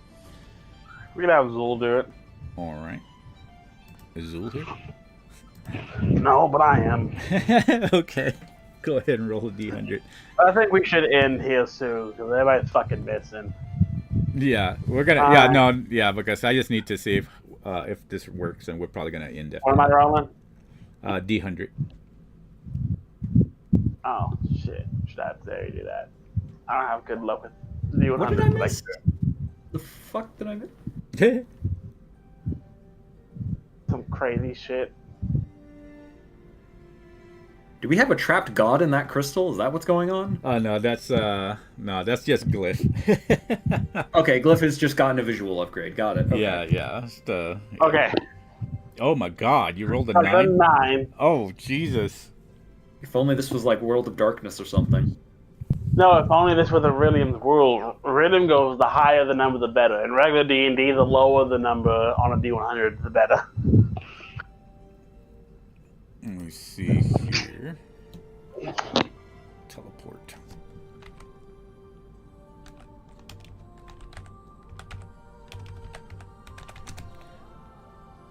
I gotta make sure that rolls.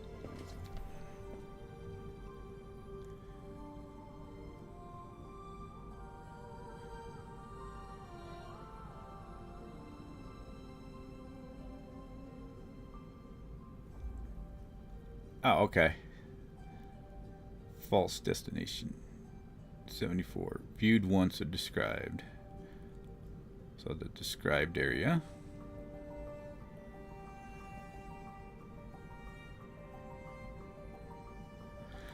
Okay, so since you rolled a 1 to a 43 is a mishap. So because you had a mishap, we're going to do a...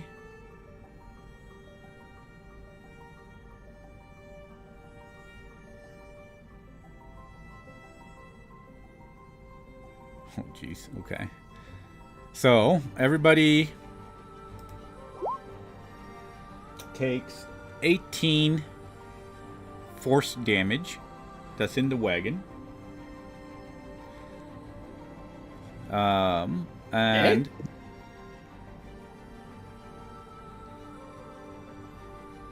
Okay, so that's...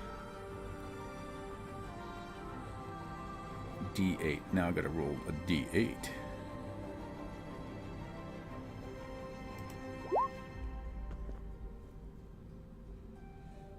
Oh my goodness. Okay. That's 6. Jesus. Okay. So mishap happens. Y'all don't even land in Hexa landing. With that roll. Y'all land. Oh man, are y'all gonna land in water? Let me see. Oh. Wait, what did I roll? 7? 7 is which way? Oh, it is northwest. Oh shit. Northwest. Oh god, y'all land 6 miles out in water. Northwest of Hexa Landing. So, y'all don't feel anything, but the person who was outside, which would have to be Zool, to teleport the wagon, and him, because the wagon becomes the object, and the horses. So the horses and the wagon, and Sam and Dan and Zool are outside, so all of them land in water. That's all there is. Nothing but water all around. Cool air. So a little bit of a cold water. And then the wagon, because Sam and Dan didn't have a chance to calibrate yet for the area, the wagon actually sinks with the horses into the water. And Zool lands inside the water, and currently the wagon falls deeper into the water. Oh shit, we got teleport again. And so that's where we're actually going to end for now, in the water. Everyone else inside is like, man, it'd be really funny if, like, you know, we didn't actually land in Hexa. Well, what if what happened if we, like, you know, if we were in the middle of the ocean? Aside from taking Amara's gonna kill us. Aside from taking force damage, that's about the only thing that you would know that something went wrong. Oh. But let's see here. We're gonna go ahead and stop recording, and then stop streaming. Goodbye, everybody. Till next week. Goodbye.